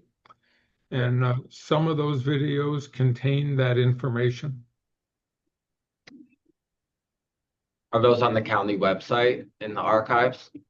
Kelly, can you help me here? Where would the average person find those videos? Yeah, so DEM has a YouTube page where we put all of our recorded public meetings on. And that's where we store all of our meetings specific to Pahala and Nalehu as well. Okay. Thank you. Mhm. Very good. Well, we'll be anxiously awaiting that report. And it sounds like it will have some good information for us. I just have a quick question for Kelly. So Jim Beats District 1. Kelly, I was in my notes, I was rapidly writing, and this is a little bit different than my previous understanding. So when you were talking about mains and laterals, you were saying the laterals are the county's responsibility and that comes from county funds only?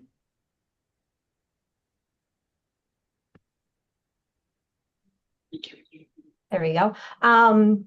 So we are responsible for the sewer main and the Right. lateral stub out. So really it's the ability to be able to connect to the main. Oh, you probably can't see my hands. Okay, I misunderstood that. Okay. Yeah. And then the homeowner is responsible for hiring the plumber and connect and contact the county and connect to that main. So as long as they have that lateral stub out on the in front of their house, and there's a main in front of their house, they are accessible to the main and should connect. So I'm a little confused with that because in some of these, sewage maps, there's a main and there are laterals that are going, up streets or beside of residences. At what point is that not paid by the county? So, you see a main and you see, something coming off the main. Is that lateral that's coming off the main always going to be the responsibility of the homeowner? Jim, Dan Gervin here. I think I can answer your question. Anytime the line that runs down the street, that's called the main. Okay. The smaller lines that branch off of that is called the lateral. The lateral is the piece of pipe that goes between the main and the boundary of the property limit. Correct. So the lateral it goes from the main and ends at the property boundary. And then it's the responsibility of the owner to provide out to that property boundary and interconnect with the lateral. I think that was my confusion, and I appreciate that clarification because you'll have a main and then you'll have a main coming off a main that goes down another street. You have many mains. You have bigger Right. mains and smaller mains, but the pieces of pipe that go from the main to an individual property boundary, that's the lateral. Right. And I know this gets confusing because there's, communities that have been added to the county that when established, didn't really have a connection. They ran a new pipe. They were telling community members, at least here in Pepacao, maybe Papico as well, that those are the laterals, but they were really, really referring to the main on that street. Okay. Yeah, there's a lot of jargon, and even within people who design wastewater for years and years, they have all these terms, collectors, trunk lines, and they use them interchangeably, I think because there's a lot of them. But Right. Dan's right. The way to look at it is county and this is in a perfect world, county runs a sewer main into a neighborhood and then a smaller line, a lateral to the property line. And then the homeowner is responsible for a line from their house to the property line to connect to that county provided network. it gets a little messy down in, well, even up in Papa Eco, because we took over some plantation lines, and those the distinction gets really convoluted, and we have mains running in private property, and it's a mess. Right. I think that's what I'm, confused by, because I've heard Yeah, different it's property owners. very confusing. Well, Yeah. And then Justin That's what you Cannell, were describing. So I won't go into detail there. Thank you, Chris. just Great. last quick question, Justin, District 6, the wastewater sewer service connection expansion plan, when is that draft, or is that going to be at the next meeting? Is that a month out, 2 months out? Do you know? For EMC to review or to be able to. This is Kelly, Regulatory Administrator. I'm shuffling for my AOC. So that plan is an AOC requirement, and it is due, I want to say December. Oh, okay. Yeah, it's either December or January. One moment, let me get that for you. I got it right here. January 31st, 2027.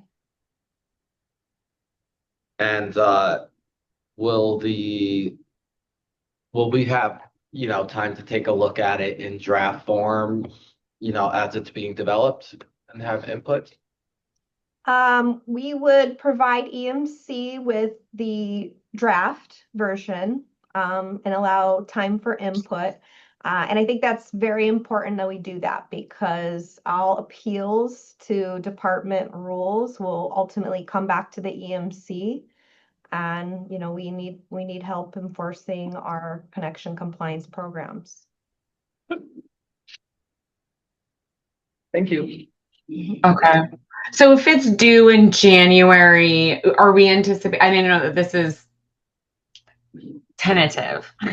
Do you think maybe October, November, maybe some kind I mean, are you going to give us a little bit of time to be able to have a back and forth, or are we going to be pretty tight, do you think, on our January deadline?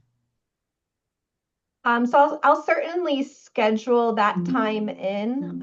We will be requiring some code changes as well. So I imagine the progression will be EMC Council Committee, and then multiple readings at Council in order to pass any codes.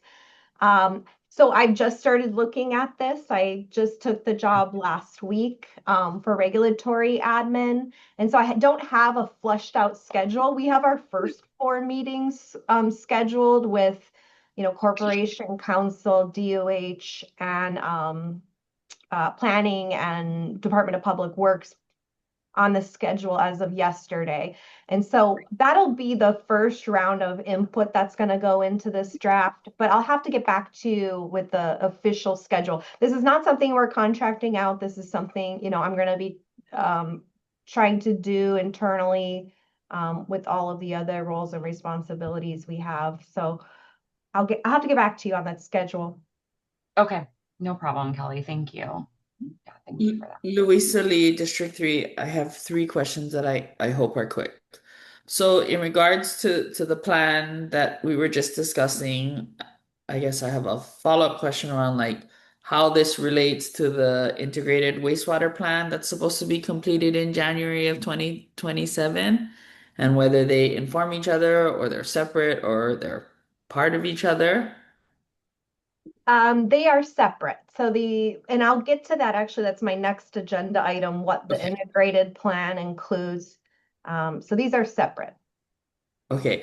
And then, forgive my ignorance on this, the state mandate to connect if there is a main available or a lateral available is for both septic and cesspool, or just for cesspool?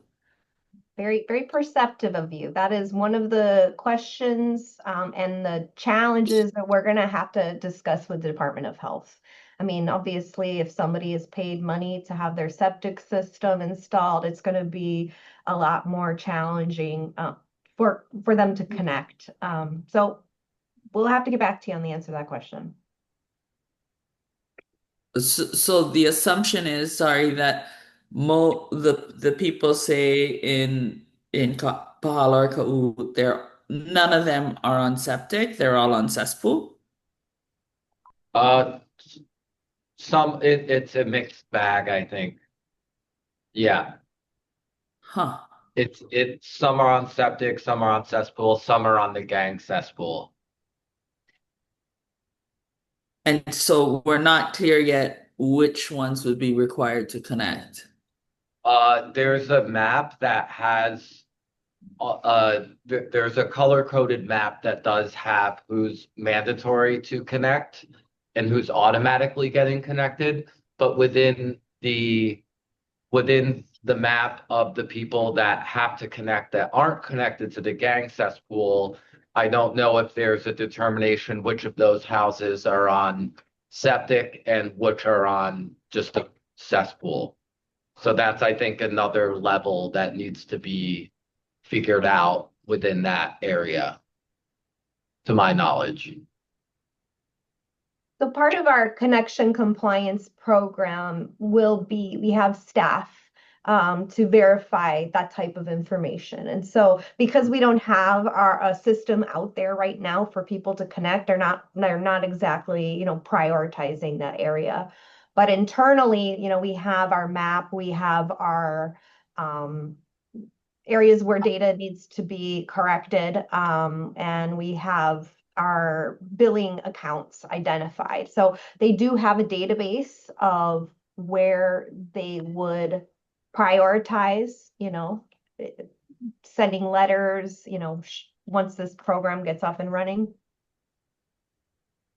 Yeah, I guess my question is more in reference, and this is, I guess, more of a comment. We see a move towards more, I don't know, off-grid solar, off-grid living, people drilling, getting permits to drill for water wells on their own property, and whether the sewage, I mean, septic being an option that's sort of like off-grid the system, but not a cesspool, will be an option for people.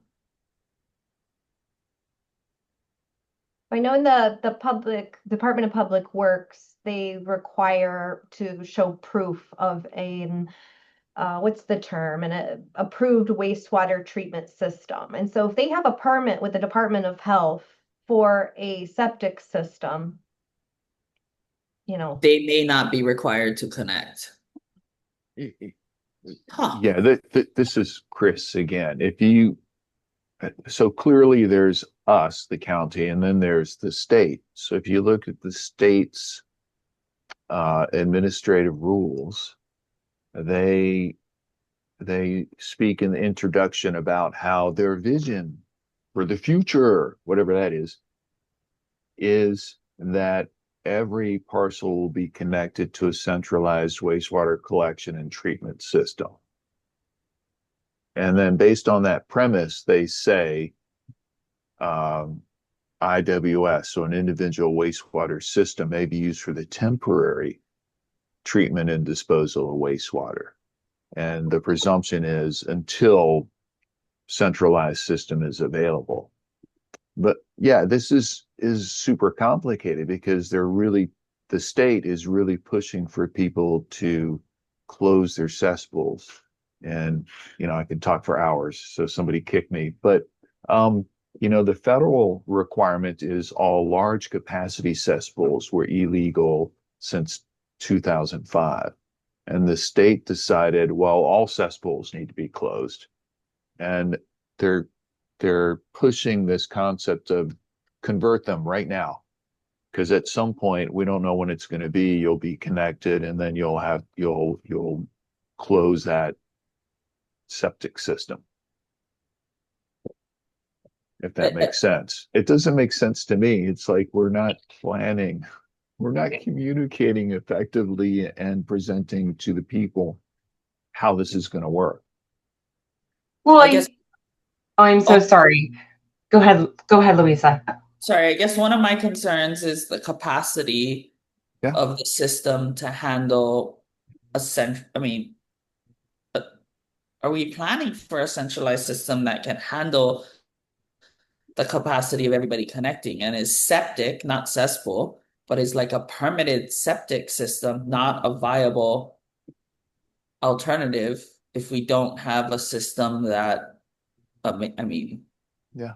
I understand where you're going, and I would defer back to State Department of Health. They permitted it, and if they permitted it, then as Kelly points out, you can get a building permit, you can get a permit to remodel, upgrade, whatever. It is an acceptable wastewater treatment and disposal system. sorry, Erica, my last and final question was just around like I hear that there are concerns about connecting. Having gone through that process, I know it can be expensive, but also in terms of like the monthly or bi-monthly cost of being connected to the centralized system.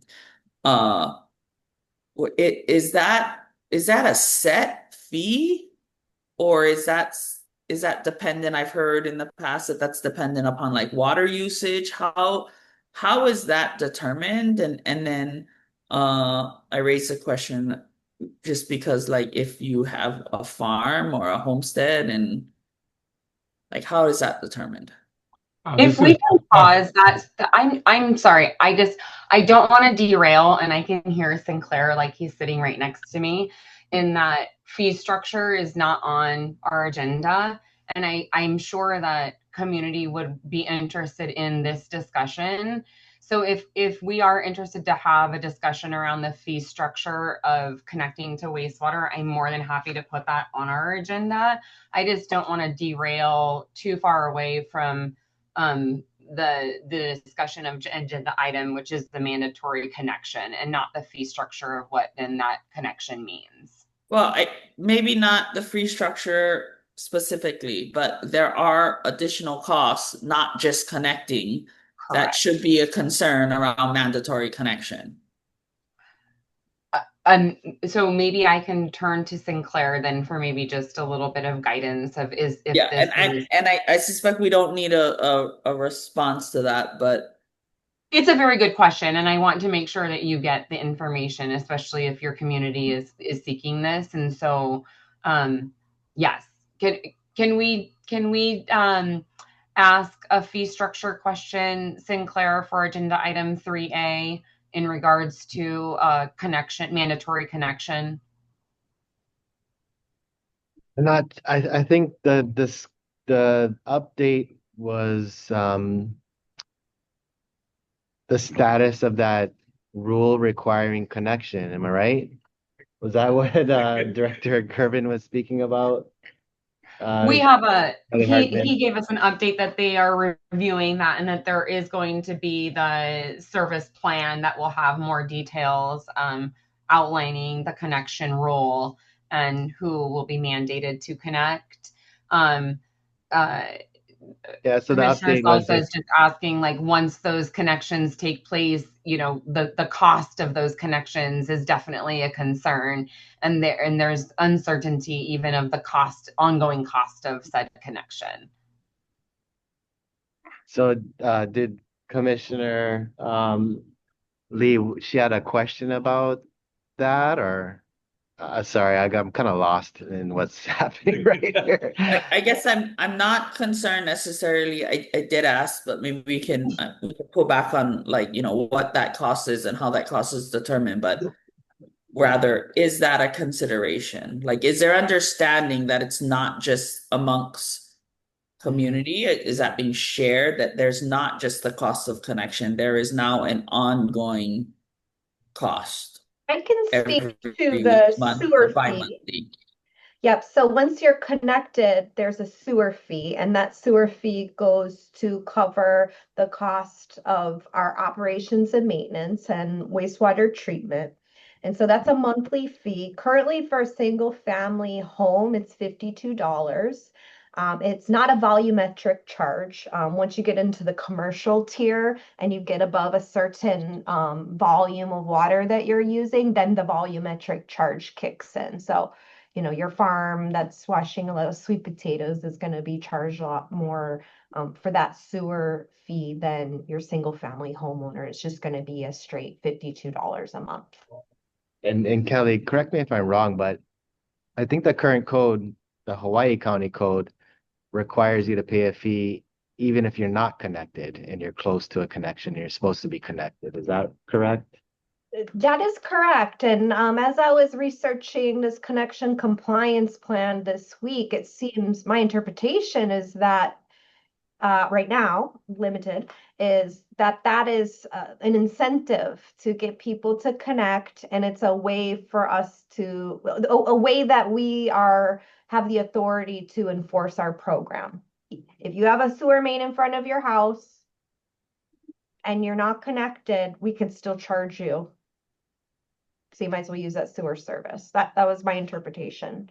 So I think the answer to Commissioner Lee's question is that they are considering that, and that's an inherently built-in issue to be analyzed in the connection analysis. Absolutely. An additional comment there is providing proper maintenance for an IWS and individual wastewater system, septic system. They are not maintenance free either. If you maintain your septic system correctly, you will also have a repeating cost, specifically periodic pump outs. And that adds up to, I think we've done estimates of about $500 per year when you spread out the periodic pumps over the life of the septic system. Mhm. Yeah. Thank you. Thank you for that. It's a lot of work. I think that we have the cesspool conversion scenario going on, a lot of upgrades and mandatory updates within our county. And your department just has so much weaving and trying to integrate all of this and figuring out the specific timeline for it all. So I can only imagine how challenging it is. But just to touch really quickly on the cesspool conversion, which is mandating this, we have 25 years for the cesspool conversion. We are the very last state to ban cesspools. So I do think that it is a track and a trajectory that is going to make our communities and our shorelines more healthy. And so I appreciate the time and effort to re-look at these rules and old packages that can be modified to be able to really manage the situation that we have right now on our county, because it's going to take many solutions all at once to make this possible. But I think that if we have no more questions or no more comments, we can go ahead and move on. Let's do a quick pause.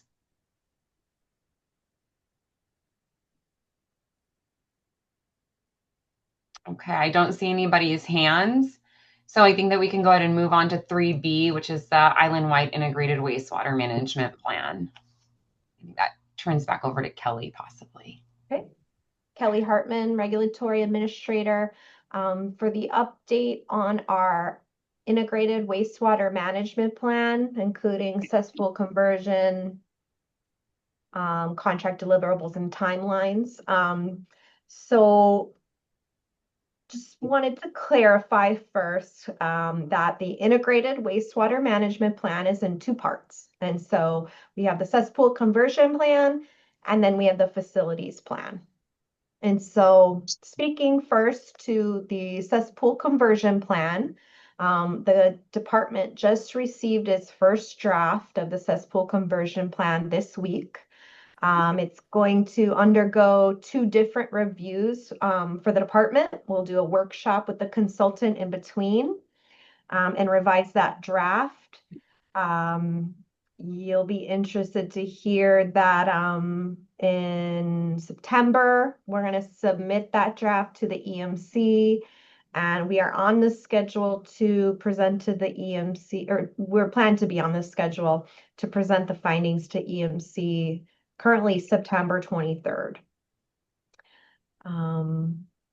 Then we will head over to council committee in October. And we'll take the feedback from the community and the council members and the commission and roll that into a final draft. The consultant has it on their schedule to submit the final draft to DEM by the end of October. And that puts us on schedule to meet our AOC deadline of January 31st, 2027.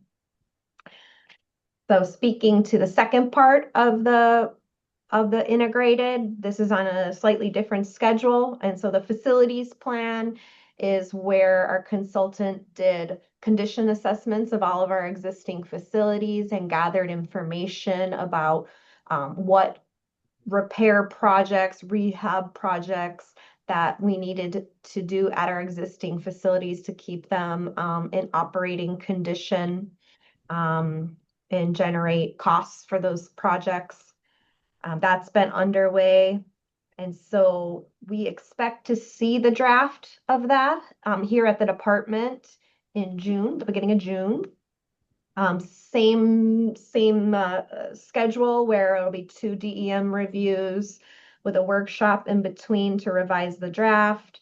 Right now, we have that on the same schedule as the cesspool conversion plan. So it looks like we're going to submit that to EMC in September and present the findings to EMC in September 23rd. We're trying to expedite that schedule, but we haven't gotten official approval on that yet. We'll go before council committee, present the findings, submit the draft to DEM end of October, and that puts us in line with meeting our AOC deadline of January 31st, 2027. Did anybody have any questions on that? Great updates, Kelly. I just had a quick question. Within those, am I remembering correctly that there are also supposed to be community engagement meetings and workshops before a final draft is actually completed? And if that is the case, when are those going to fit in the schedule? So we did at least four meetings initially. So early on in this process, before we started drafting to get the community's priorities and feedback. And then the second part, once we have the draft complete, the public review period is going to be built into our EMC meetings are public can provide testimony, our committee meetings are public can provide testimony. That is the extent of the public engagement for this project.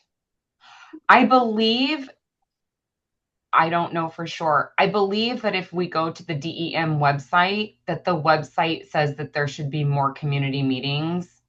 And so I don't know if that should maybe be updated to kind of streamline with what you just kind of went over. Yeah, we will take a look at that. We did an update last week, and I might have missed that last week. Well, no, and you know what? I have not a week. I haven't gone on to it this week. I just remembered from previously going on it that I thought that I had recalled another community outreach event kind of period that they would have. And if that's going to be kind of more integrated into our meetings and then the county council, that might reflect so on your website. Yeah, thanks for the heads up on that. I'll take a look. Cool. We'll make that clear. Is there any other questions regarding the integrated wastewater management plan and what Kelly just reviewed with us? Yeah, Kelly, Jim Bates, District 1. You'll be receiving this from the consulting firm in, both parts, correct? Correct. We've already received the cesspool conversion plan as of this week. Oh, excellent. And are you responsible for the review within the department? So it's collaborative. So it's, our wastewater chief, project coordinator, myself, the TA planner, corporation counsel, because there's some legal strings tied to completing the integrated in the AOC, our finance department, and then once it makes it through our departmental review, then it'll go before mayor's administrative review, before it goes public. And the financial plan will be separate from that or a part of that?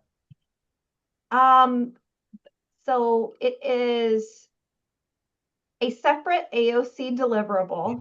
However, the work that we've been doing in the integrated cannot be separated, because what we have been developing is a 20-year financial model. And so here's all of our AOC projects, here's all the potential cesspool conversions, here's all of the other projects that we need to be doing at our facilities, and here's how much they cost, so we can start talking about priority.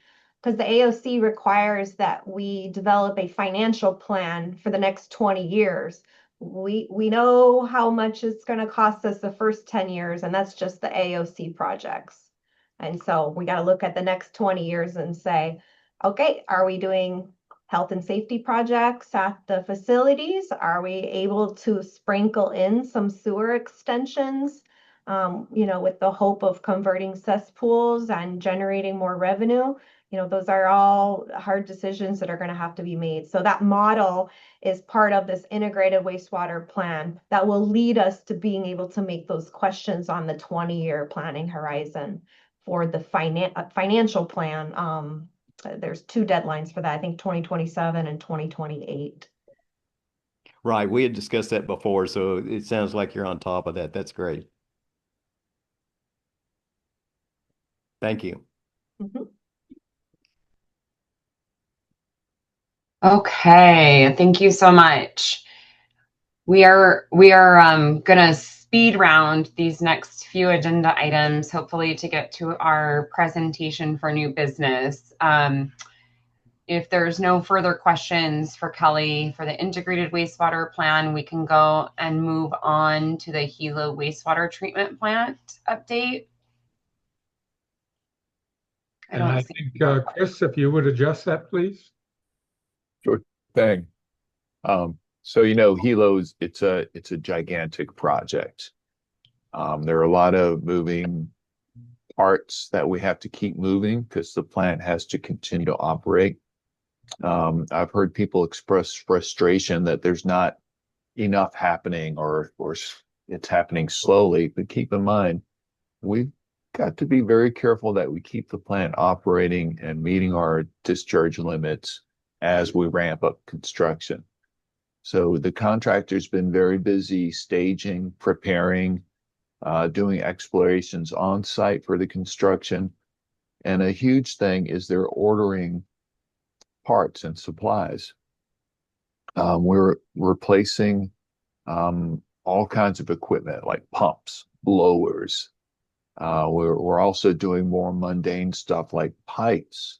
But these aren't things you can go down to Ace Hardware and get. These are things that, if you're lucky, someone has them in a warehouse somewhere in the U.S., or more likely these things are fabricated. So that takes time as well. So we're in this process of establishing schedules on when things are going to happen and how they impact the plant operations, and also the contractors ordering equipment and supplies to do the construction work.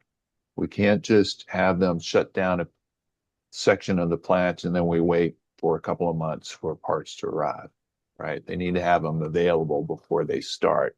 So would love for it to be moving faster, but the reality is it's take a little time here to get things straight. The other one I have is the Hale Halevai project. That's on Kona's side. It goes up I think it's Hualalai Street from Ali Drive to Kukini Highway. So the plan all along was to have that work completed before the Ironman competition, and we're pretty sure we're going to have that happen, but we're also taking some additional steps of streamlining the design and the construction to make sure we meet that schedule, and we're on target. Great. Great. And I'll take questions on either of those.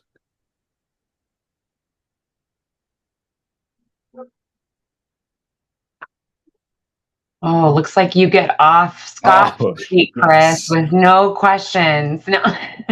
Oh yeah. Okay. Well, you Good know, luck. you can Good luck with always this email part. them.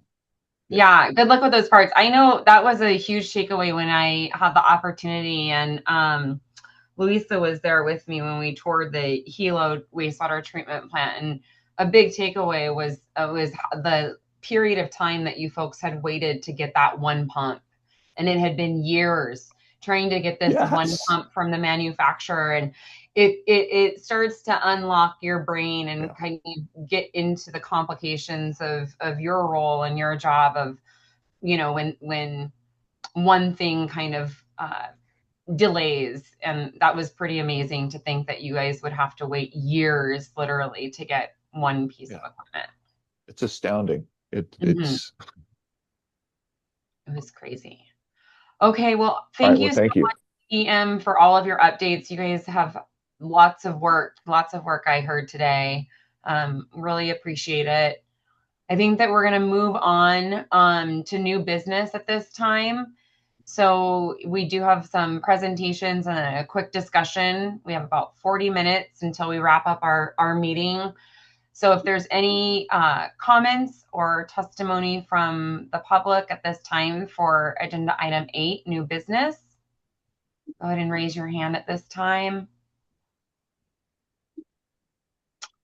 Okay, I think I'm going to turn it over to our amazing technical support team to bring our presenter on from For My City regarding the in-vessel composting unit.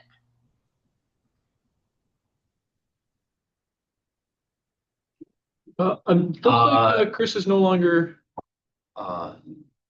He's in the lobby. The Zoom meeting just crashed.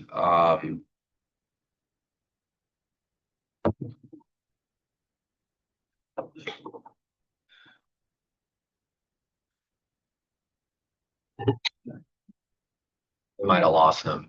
We might have lost him.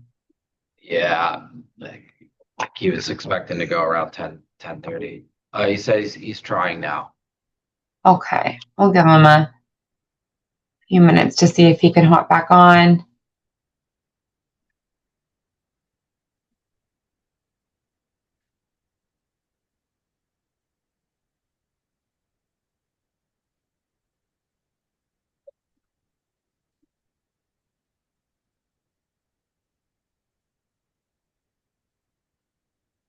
Chair, you could move to item 8.3 until you get him on.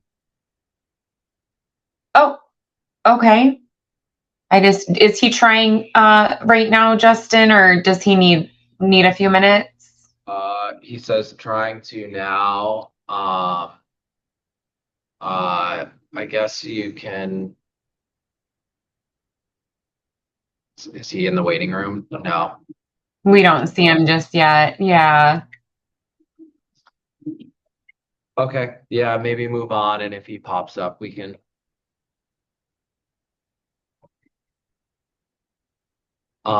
Yeah, why don't you move back on? It seems like he's having trouble. Okay, I was just checking out the participants real fast. I don't see him in here. So agenda item 1 and 2 are both around the in-vessel. So we can skip to 7.3, which is EMC discussion on the intended use, scope, format, and frequency of departmental reporting regarding external consultants.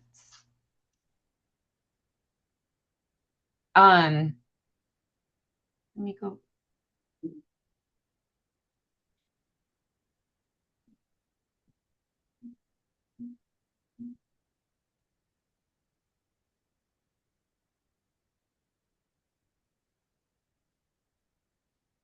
So this was intended, I guess there was just some questions that we've been receiving in regards to just overall, the department has so many projects on hand. And so I think what this item was really intending to do is to give us an idea of the number of consultants that are working with DEM in order to move these projects forward. Unless we were able to receive an outline from what they have on hand, I don't know if there is too much discussion that we are going to be able to have without knowing their consultants. Like all amazing. Can I ask a question about that one? Yes. Yeah. So are you interested in a list of all of the companies we work with? Yes. Okay. And then the projects that they're funded under and reporting deadlines.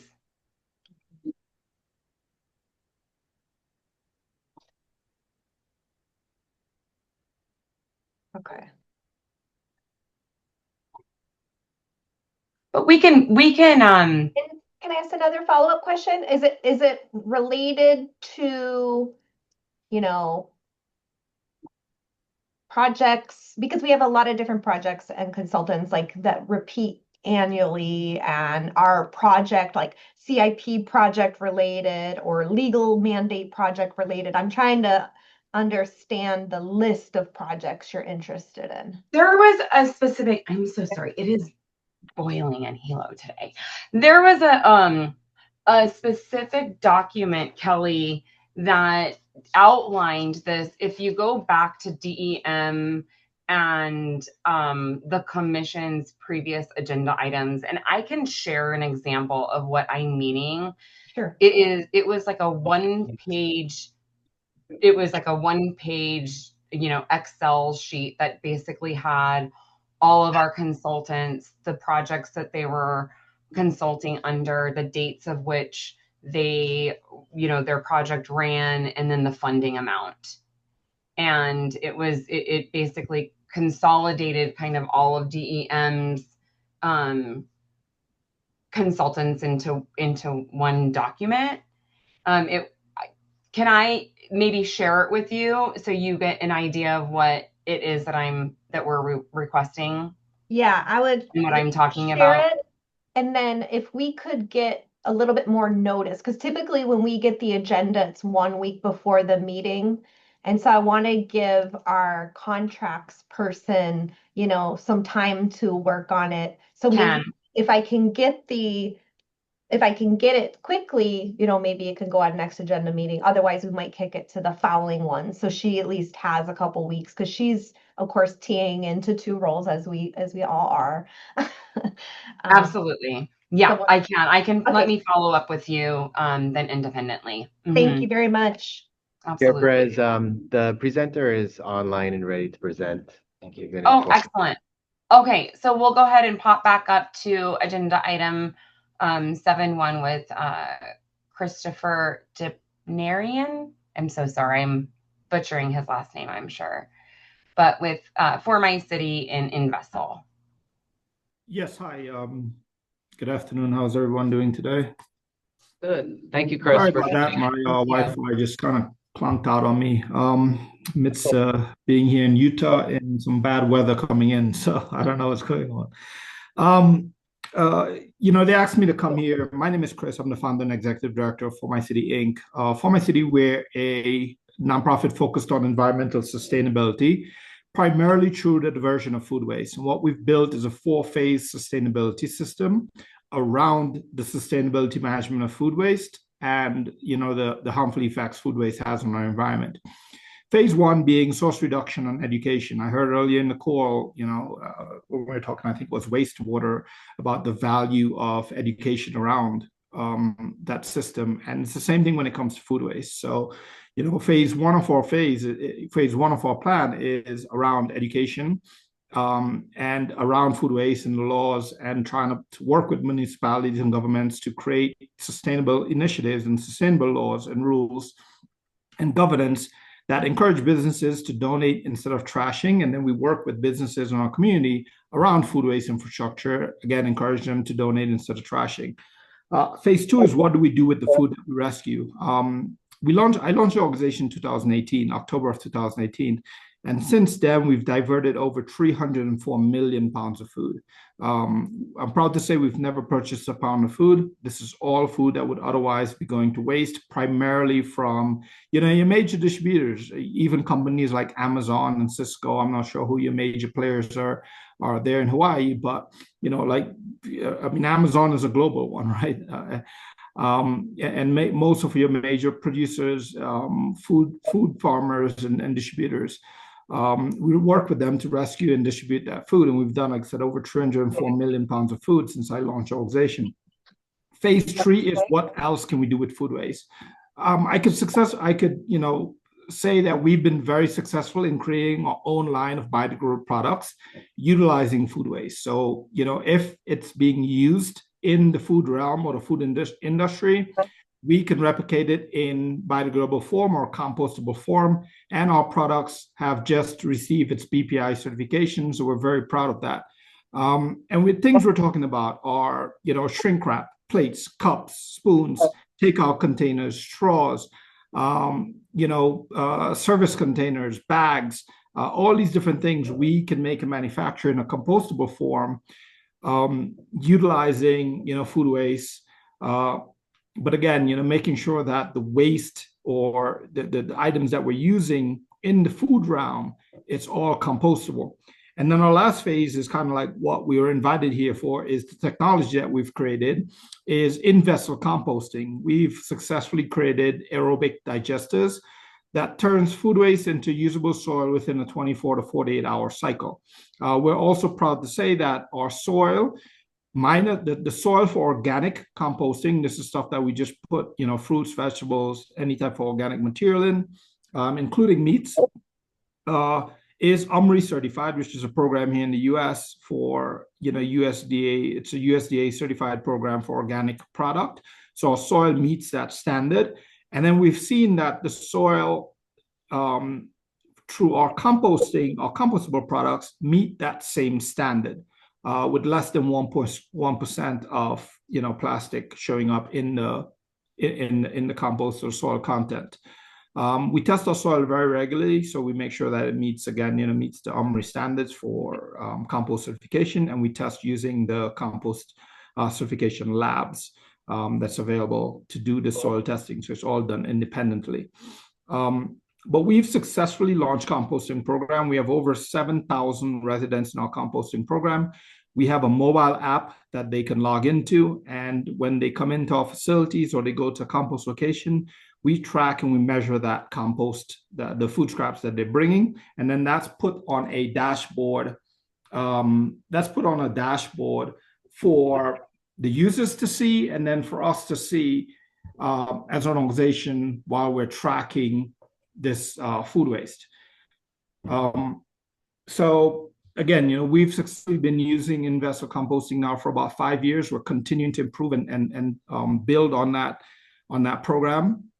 We've also been we've been very successful in launching composting initiatives. I'm actually here in Utah to speak about our composting initiative and how we've brought people into this space with over 7,000 users in our mobile app doing it, and then being able to integrate a dashboard where families and individuals can actually see their impact in real time, how they're composting. So I'll open up the floor to a little bit of discussion here. I know I spoke a lot, but I've been on a couple of these calls, and again, it's for my support on in-vessel composting and building a sustainable system that can bridge the gap of reducing food waste, reducing organic waste, and then improving soil quality and improving sustainable composting infrastructures in places like your island. Thank you, Chris. This is Justin, District 6. What have you been able to measure how much soil you've generated and then redistributed does that go back into the ag system? Do you have farmers and stuff that you supply your compost to?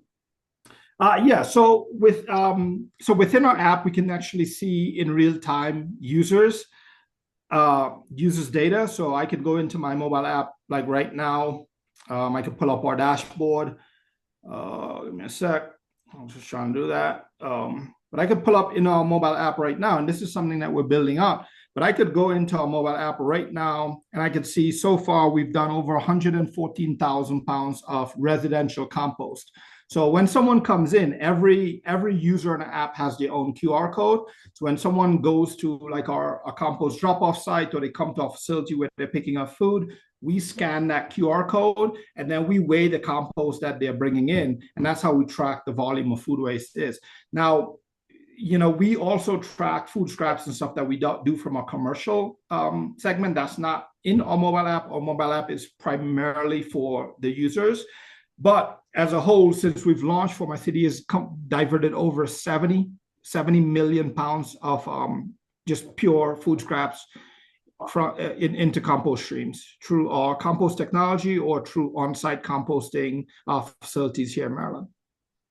Great. Yeah, because where I'm looking at is how the output of these machines, the soil could be reintegrated and be almost like a fertilizer replacement for local farmers here. So yeah, I mean, we give it out to urban farms. So we work with a lot of like urban farms in our area. So Baltimore has a lot of urban farm projects, and then we work with major organizations like First Food Farms here, that we give them the soil so they can regrow their food and mix and blend it back up with their soil from their current fields. What we're also doing is introducing grow kits to our participants. So we're going to bundle the soil, put it in a grow kit, and give the participants so they can start their own home organic gardens. So, there's a lot that you can do with the soil coming out from the machines, as far as giving it back out to farmers, giving it out back out to local urban farms or agriculture communities. Or again, bundle it and giving it back right back out to participants. Or you could even bag it up and sell it, right? Like, if that's a model that we wanted to pursue, we can do that too, because the soil is UMRI certified. So we can literally bag it up and sell it as compost at a major retailer if we chose to do so. I could say this, that we've been testing this in a local school where we've put a smaller machine, a 150 pound a day machine at a local school near to our facility, and they put all their cafeteria waste into this machine, and they use that compost back in their garden, and a lot of the food that they're growing in the school now is coming back to their kitchen for reuse, and they're even donating the excess to For My City for our food program. So that has been going very well, and we're looking to kind of like broaden that with other schools across the state to see how we can continue to test and push that program.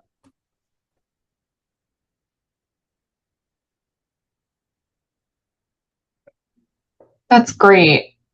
Thank you, Chris. I had an opportunity to see your previous presentation with DEM, and it was very impressive to see kind of the unit and just how easy it was to operate.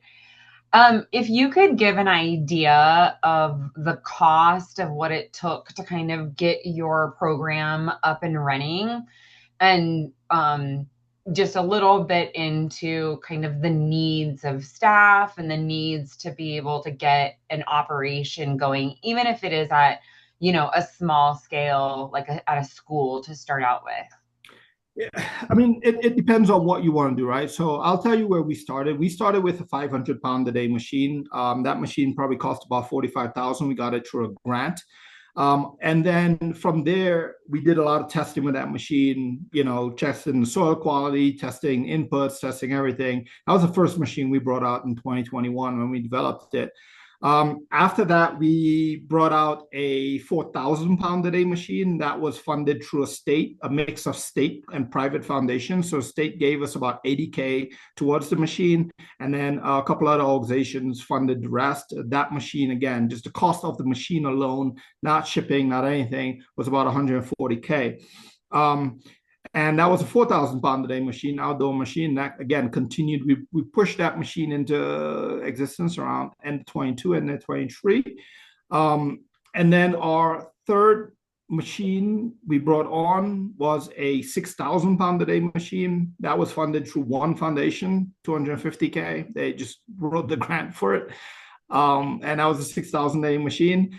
And then our school machine was again funded through a private foundation. That was 150 pound machine. That's about 25 to 30K, I think. Our average electricity bill, so let's say our facility can compost up to 12,000 pounds compost a day with the 3 machines that we have, and we rescue and distribute about 100,000 pounds a day, right? On a monthly basis, our electric bill is about 1,400, and that's with refrigeration, compost machine, and everything. We've built our program where we have 15 employees, but most of the operation of my city is done by volunteers because we make it so simple. Even the operation of the compost machine, it's an in-vessel closed machine. So we have one person that's Tavion. He's a full-time youth from the community, 19 years old. His job is really the maintenance of the machine, the greasing it, the cleaning it, just a general operation of the machine. So he works Monday through Friday, 40 hours, kind of doing that.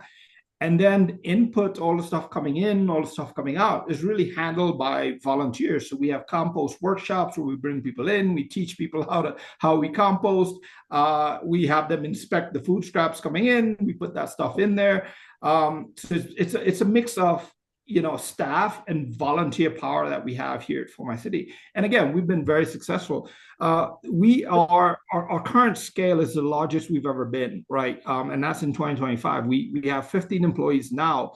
And that's really, most of those employees started at the end of 2024, coming into 2025, now leading into 2026. And then 7 of the 15 are kids from the community through our My City U, which is a job training and mentoring program. So all 15 of our employees actually came through our food lines. There's no degrees, there's no massive formal education. Our machines are very simple to train on, operate, and facilitate. Very low maintenance. That's the beauty about why I built these specific machines, and I partnered with the organization to help me advance it, is because we can put these machines anywhere, and any Jack or Harry can operate the machines and keep them running successfully. The biggest challenge is always the input, right? Making sure what goes in is compostable and it's maintained. We can continue to maintain the input standard. And how we do this, again, is just education, right? Every person bringing in food scrap with us is scanned in. So we know who's bringing in what, and we look at the input. If it's got plastic in there, we pull that person up. In our app, we can literally flag them. So we pull that person up and we have a on-site training with them. Hey, you brought this in, this had plastic in it, please do this. And then we've seen pretty much less than a 10% recurrence coming back after we've had a conversation with them. It's been clean compost ever since. So the biggest factor in this is just going to be education, the team that you have to set it up, and then the team that you have to monitor and continue to facilitate the education. And that could be a full-time staff, or it could be volunteers. Wow, thank you. I'm going to open it up to the rest of the commissioners if you folks have questions for Christopher. Yeah. Aloha, John. Go ahead. Hi, John Komitani, District 9. Can you repeat how many members do you have in this project? So as far as people bringing in compost? Yes. So currently, if I go to my app right now, and as a Beauty Bot app, it's real time, we have 7,266 users in our mobile app. And what kind of a population base are you? We're in Baltimore, so we're in the state of Maryland, so the population base is very high. We have 20,000 users in our program. Some of them in the app, some of them are not in the app. And again, we don't have commercial composting yet as far as opening to businesses. We do have a lot of businesses interested in doing commercial programs with us. With that, we'd be required to have a lot of state licenses and stuff. With how our program is right now, we're not a full composting program. Composting is less than 10% of our operation. So we're not required to have any type of permitting and stuff like that. So we focus on residential. But if we really wanted to go after composting as a strategy, we could have over 100,000 participants in our program within the next couple of months. So currently your project is geared to a fairly large population base. Yes. Yeah, anyone can join. Just this month alone, we've had, let's see, just this month alone, we've had 364 new people sign up to our program so far. Okay, thank you. Me personally, like I said, if composting is your strategy and food waste is your strategy, we can help build that strategy out. For My City, when I founded this organization, I just founded this organization to address food insecurity, but I didn't want to create just another food bank. I wanted to close the loop on what food waste is, as I learned the harmful effects the entire program had on the environment. This whole composting strategy for me, it's all new because our program works. And that's why people are starting to reach out to us and try to build out the composting side of it independently to the existing infrastructure that My City have.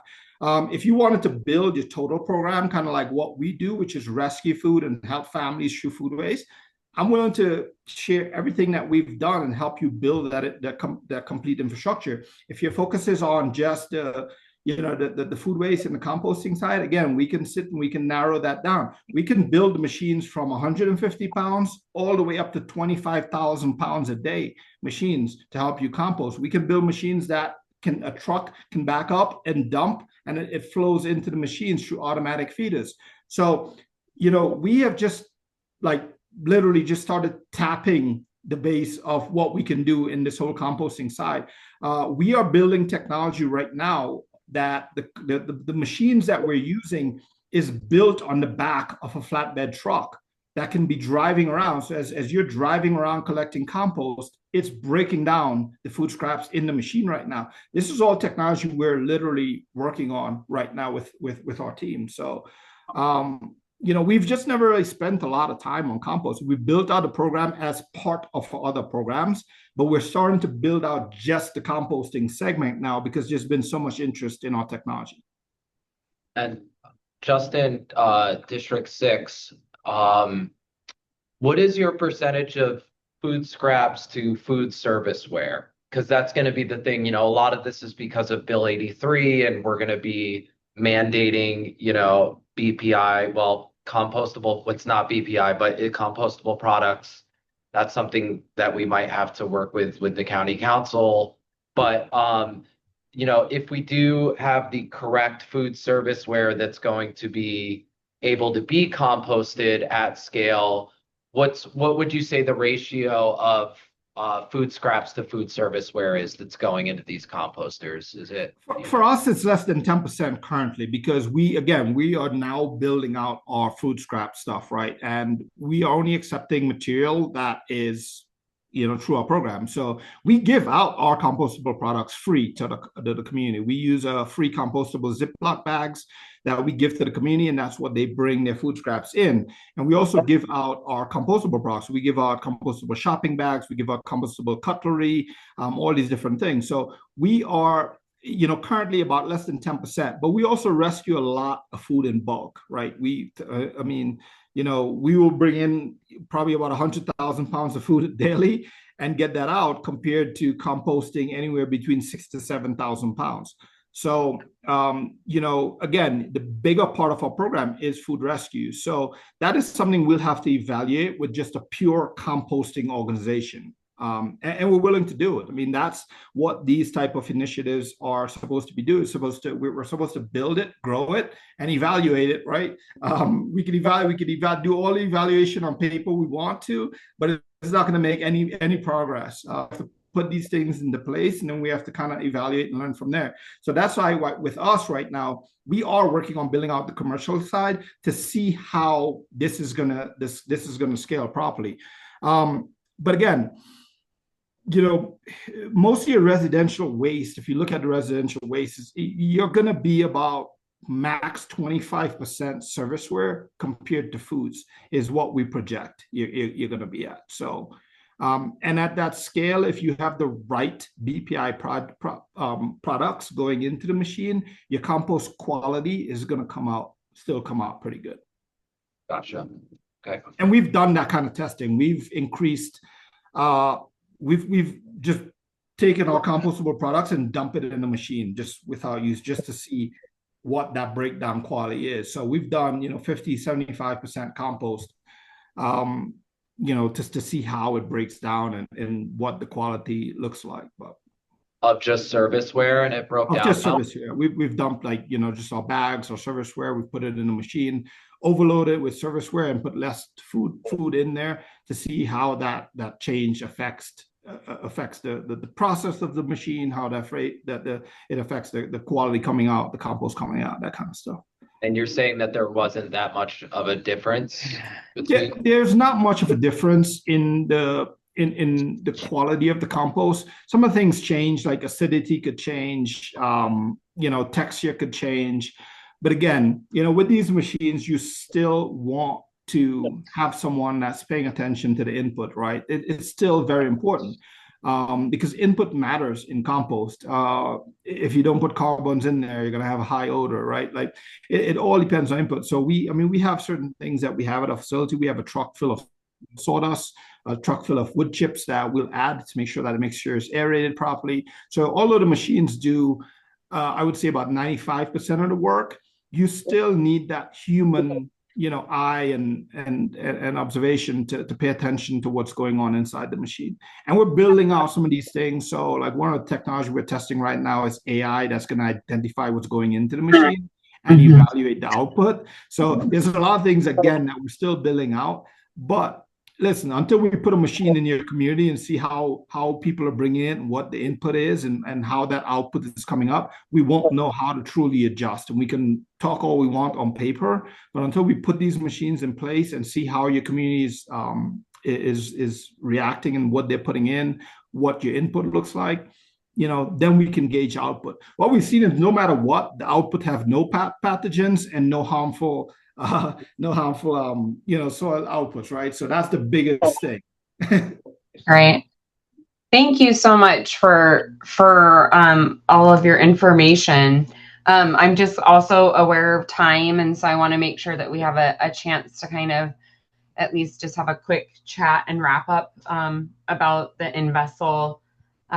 Is there any more questions or quick questions for Chris while we still have him online? Do you have any thoughts on minimum population base that you need to make this thing work? No, I don't think there's a minimum. Listen, there's enough food waste. There's enough waste to despite anything. And again, there's things that you can put in these machines. We're testing pet waste that you can put in these machines. So I don't think there's a minimum because, again, you can put whatever size machine that you want. You don't have to go to a big 6,000 pound a day machine.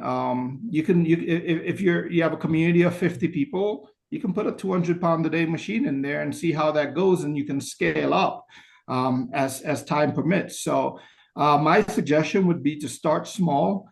Put maybe 2,000 or 3,000 pound a day machines at different places in the community and see how that scales. If you see these machines are being overwhelmed, you scale up and you put a bigger machine. So that would be my suggestion. That's how we started. We started with a 500 pound a day machine. We added a 4,000 pound a day machine because we saw how much it was scaling, and we added a 6,000 pound a day machine. So.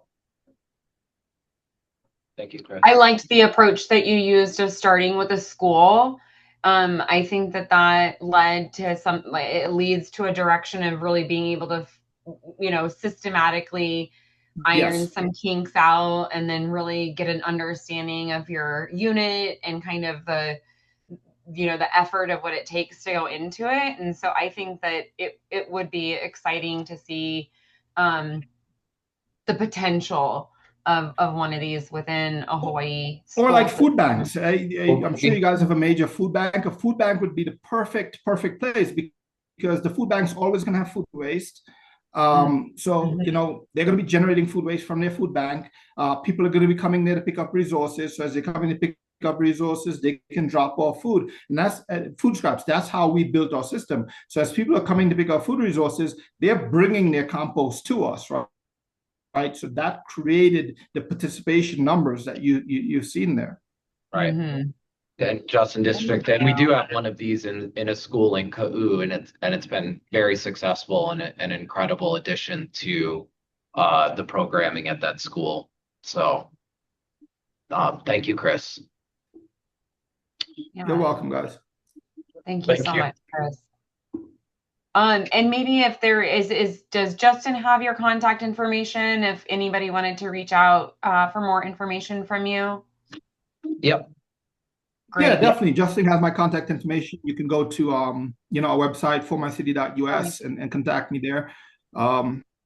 You can check out what we're doing on Instagram. We have a lot of videos and stuff that show our composting technology, show our programs.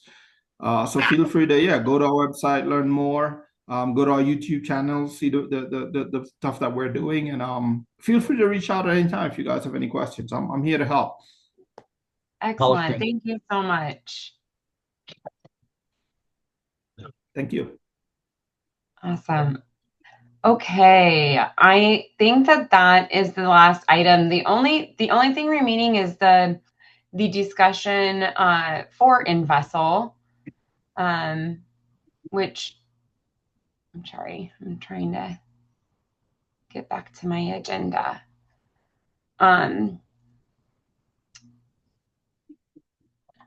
So if anybody wanted to quickly, we're a couple minutes to 12, but I think that if anybody wanted to comment quickly on some things that they learned from Chris or have discussion around this, we can also, if we need more time and want to continue discussion, I'm able to add this as a deeper dive into a discussion for next month also. Yeah, I mean, Commissioner Six, I do think that there's some things that I would love to chat about. The food basket is very interested in Hilo, which I think would, is a perfect segue for the model that Chris has in Baltimore. So with time allotment, I don't think we can get into that now, but maybe next. Yeah. Alex, recycling specialist, DEM. Also want to say that, the DEM has a lot that we'd like to comment on, just to frame this in the context of Hilo, kind of along the lines of what Commissioner Komitani was getting at. Okay. You're muted, Chair Perez. Thank you. So am I hearing that maybe we would like to just have this added to our next month's agenda and continue this discussion? Yep. Okay.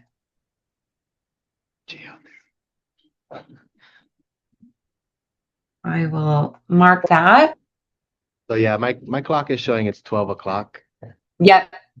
Yeah. Okay. So if that is the last item on our agenda, for new business, we'll go ahead and move on. Future agenda items, if folks could have those items to me no later than May 1st. I'll do my best to send a quick email reminder out prior to that date. And then moving on to announcements, we are still looking for commissioners. We have vacancies in districts 2, 5, 7, and 8. If you would like to join our exciting conversations regarding solid waste and wastewater, we would be very gracious to fill those seats and help us with quorum.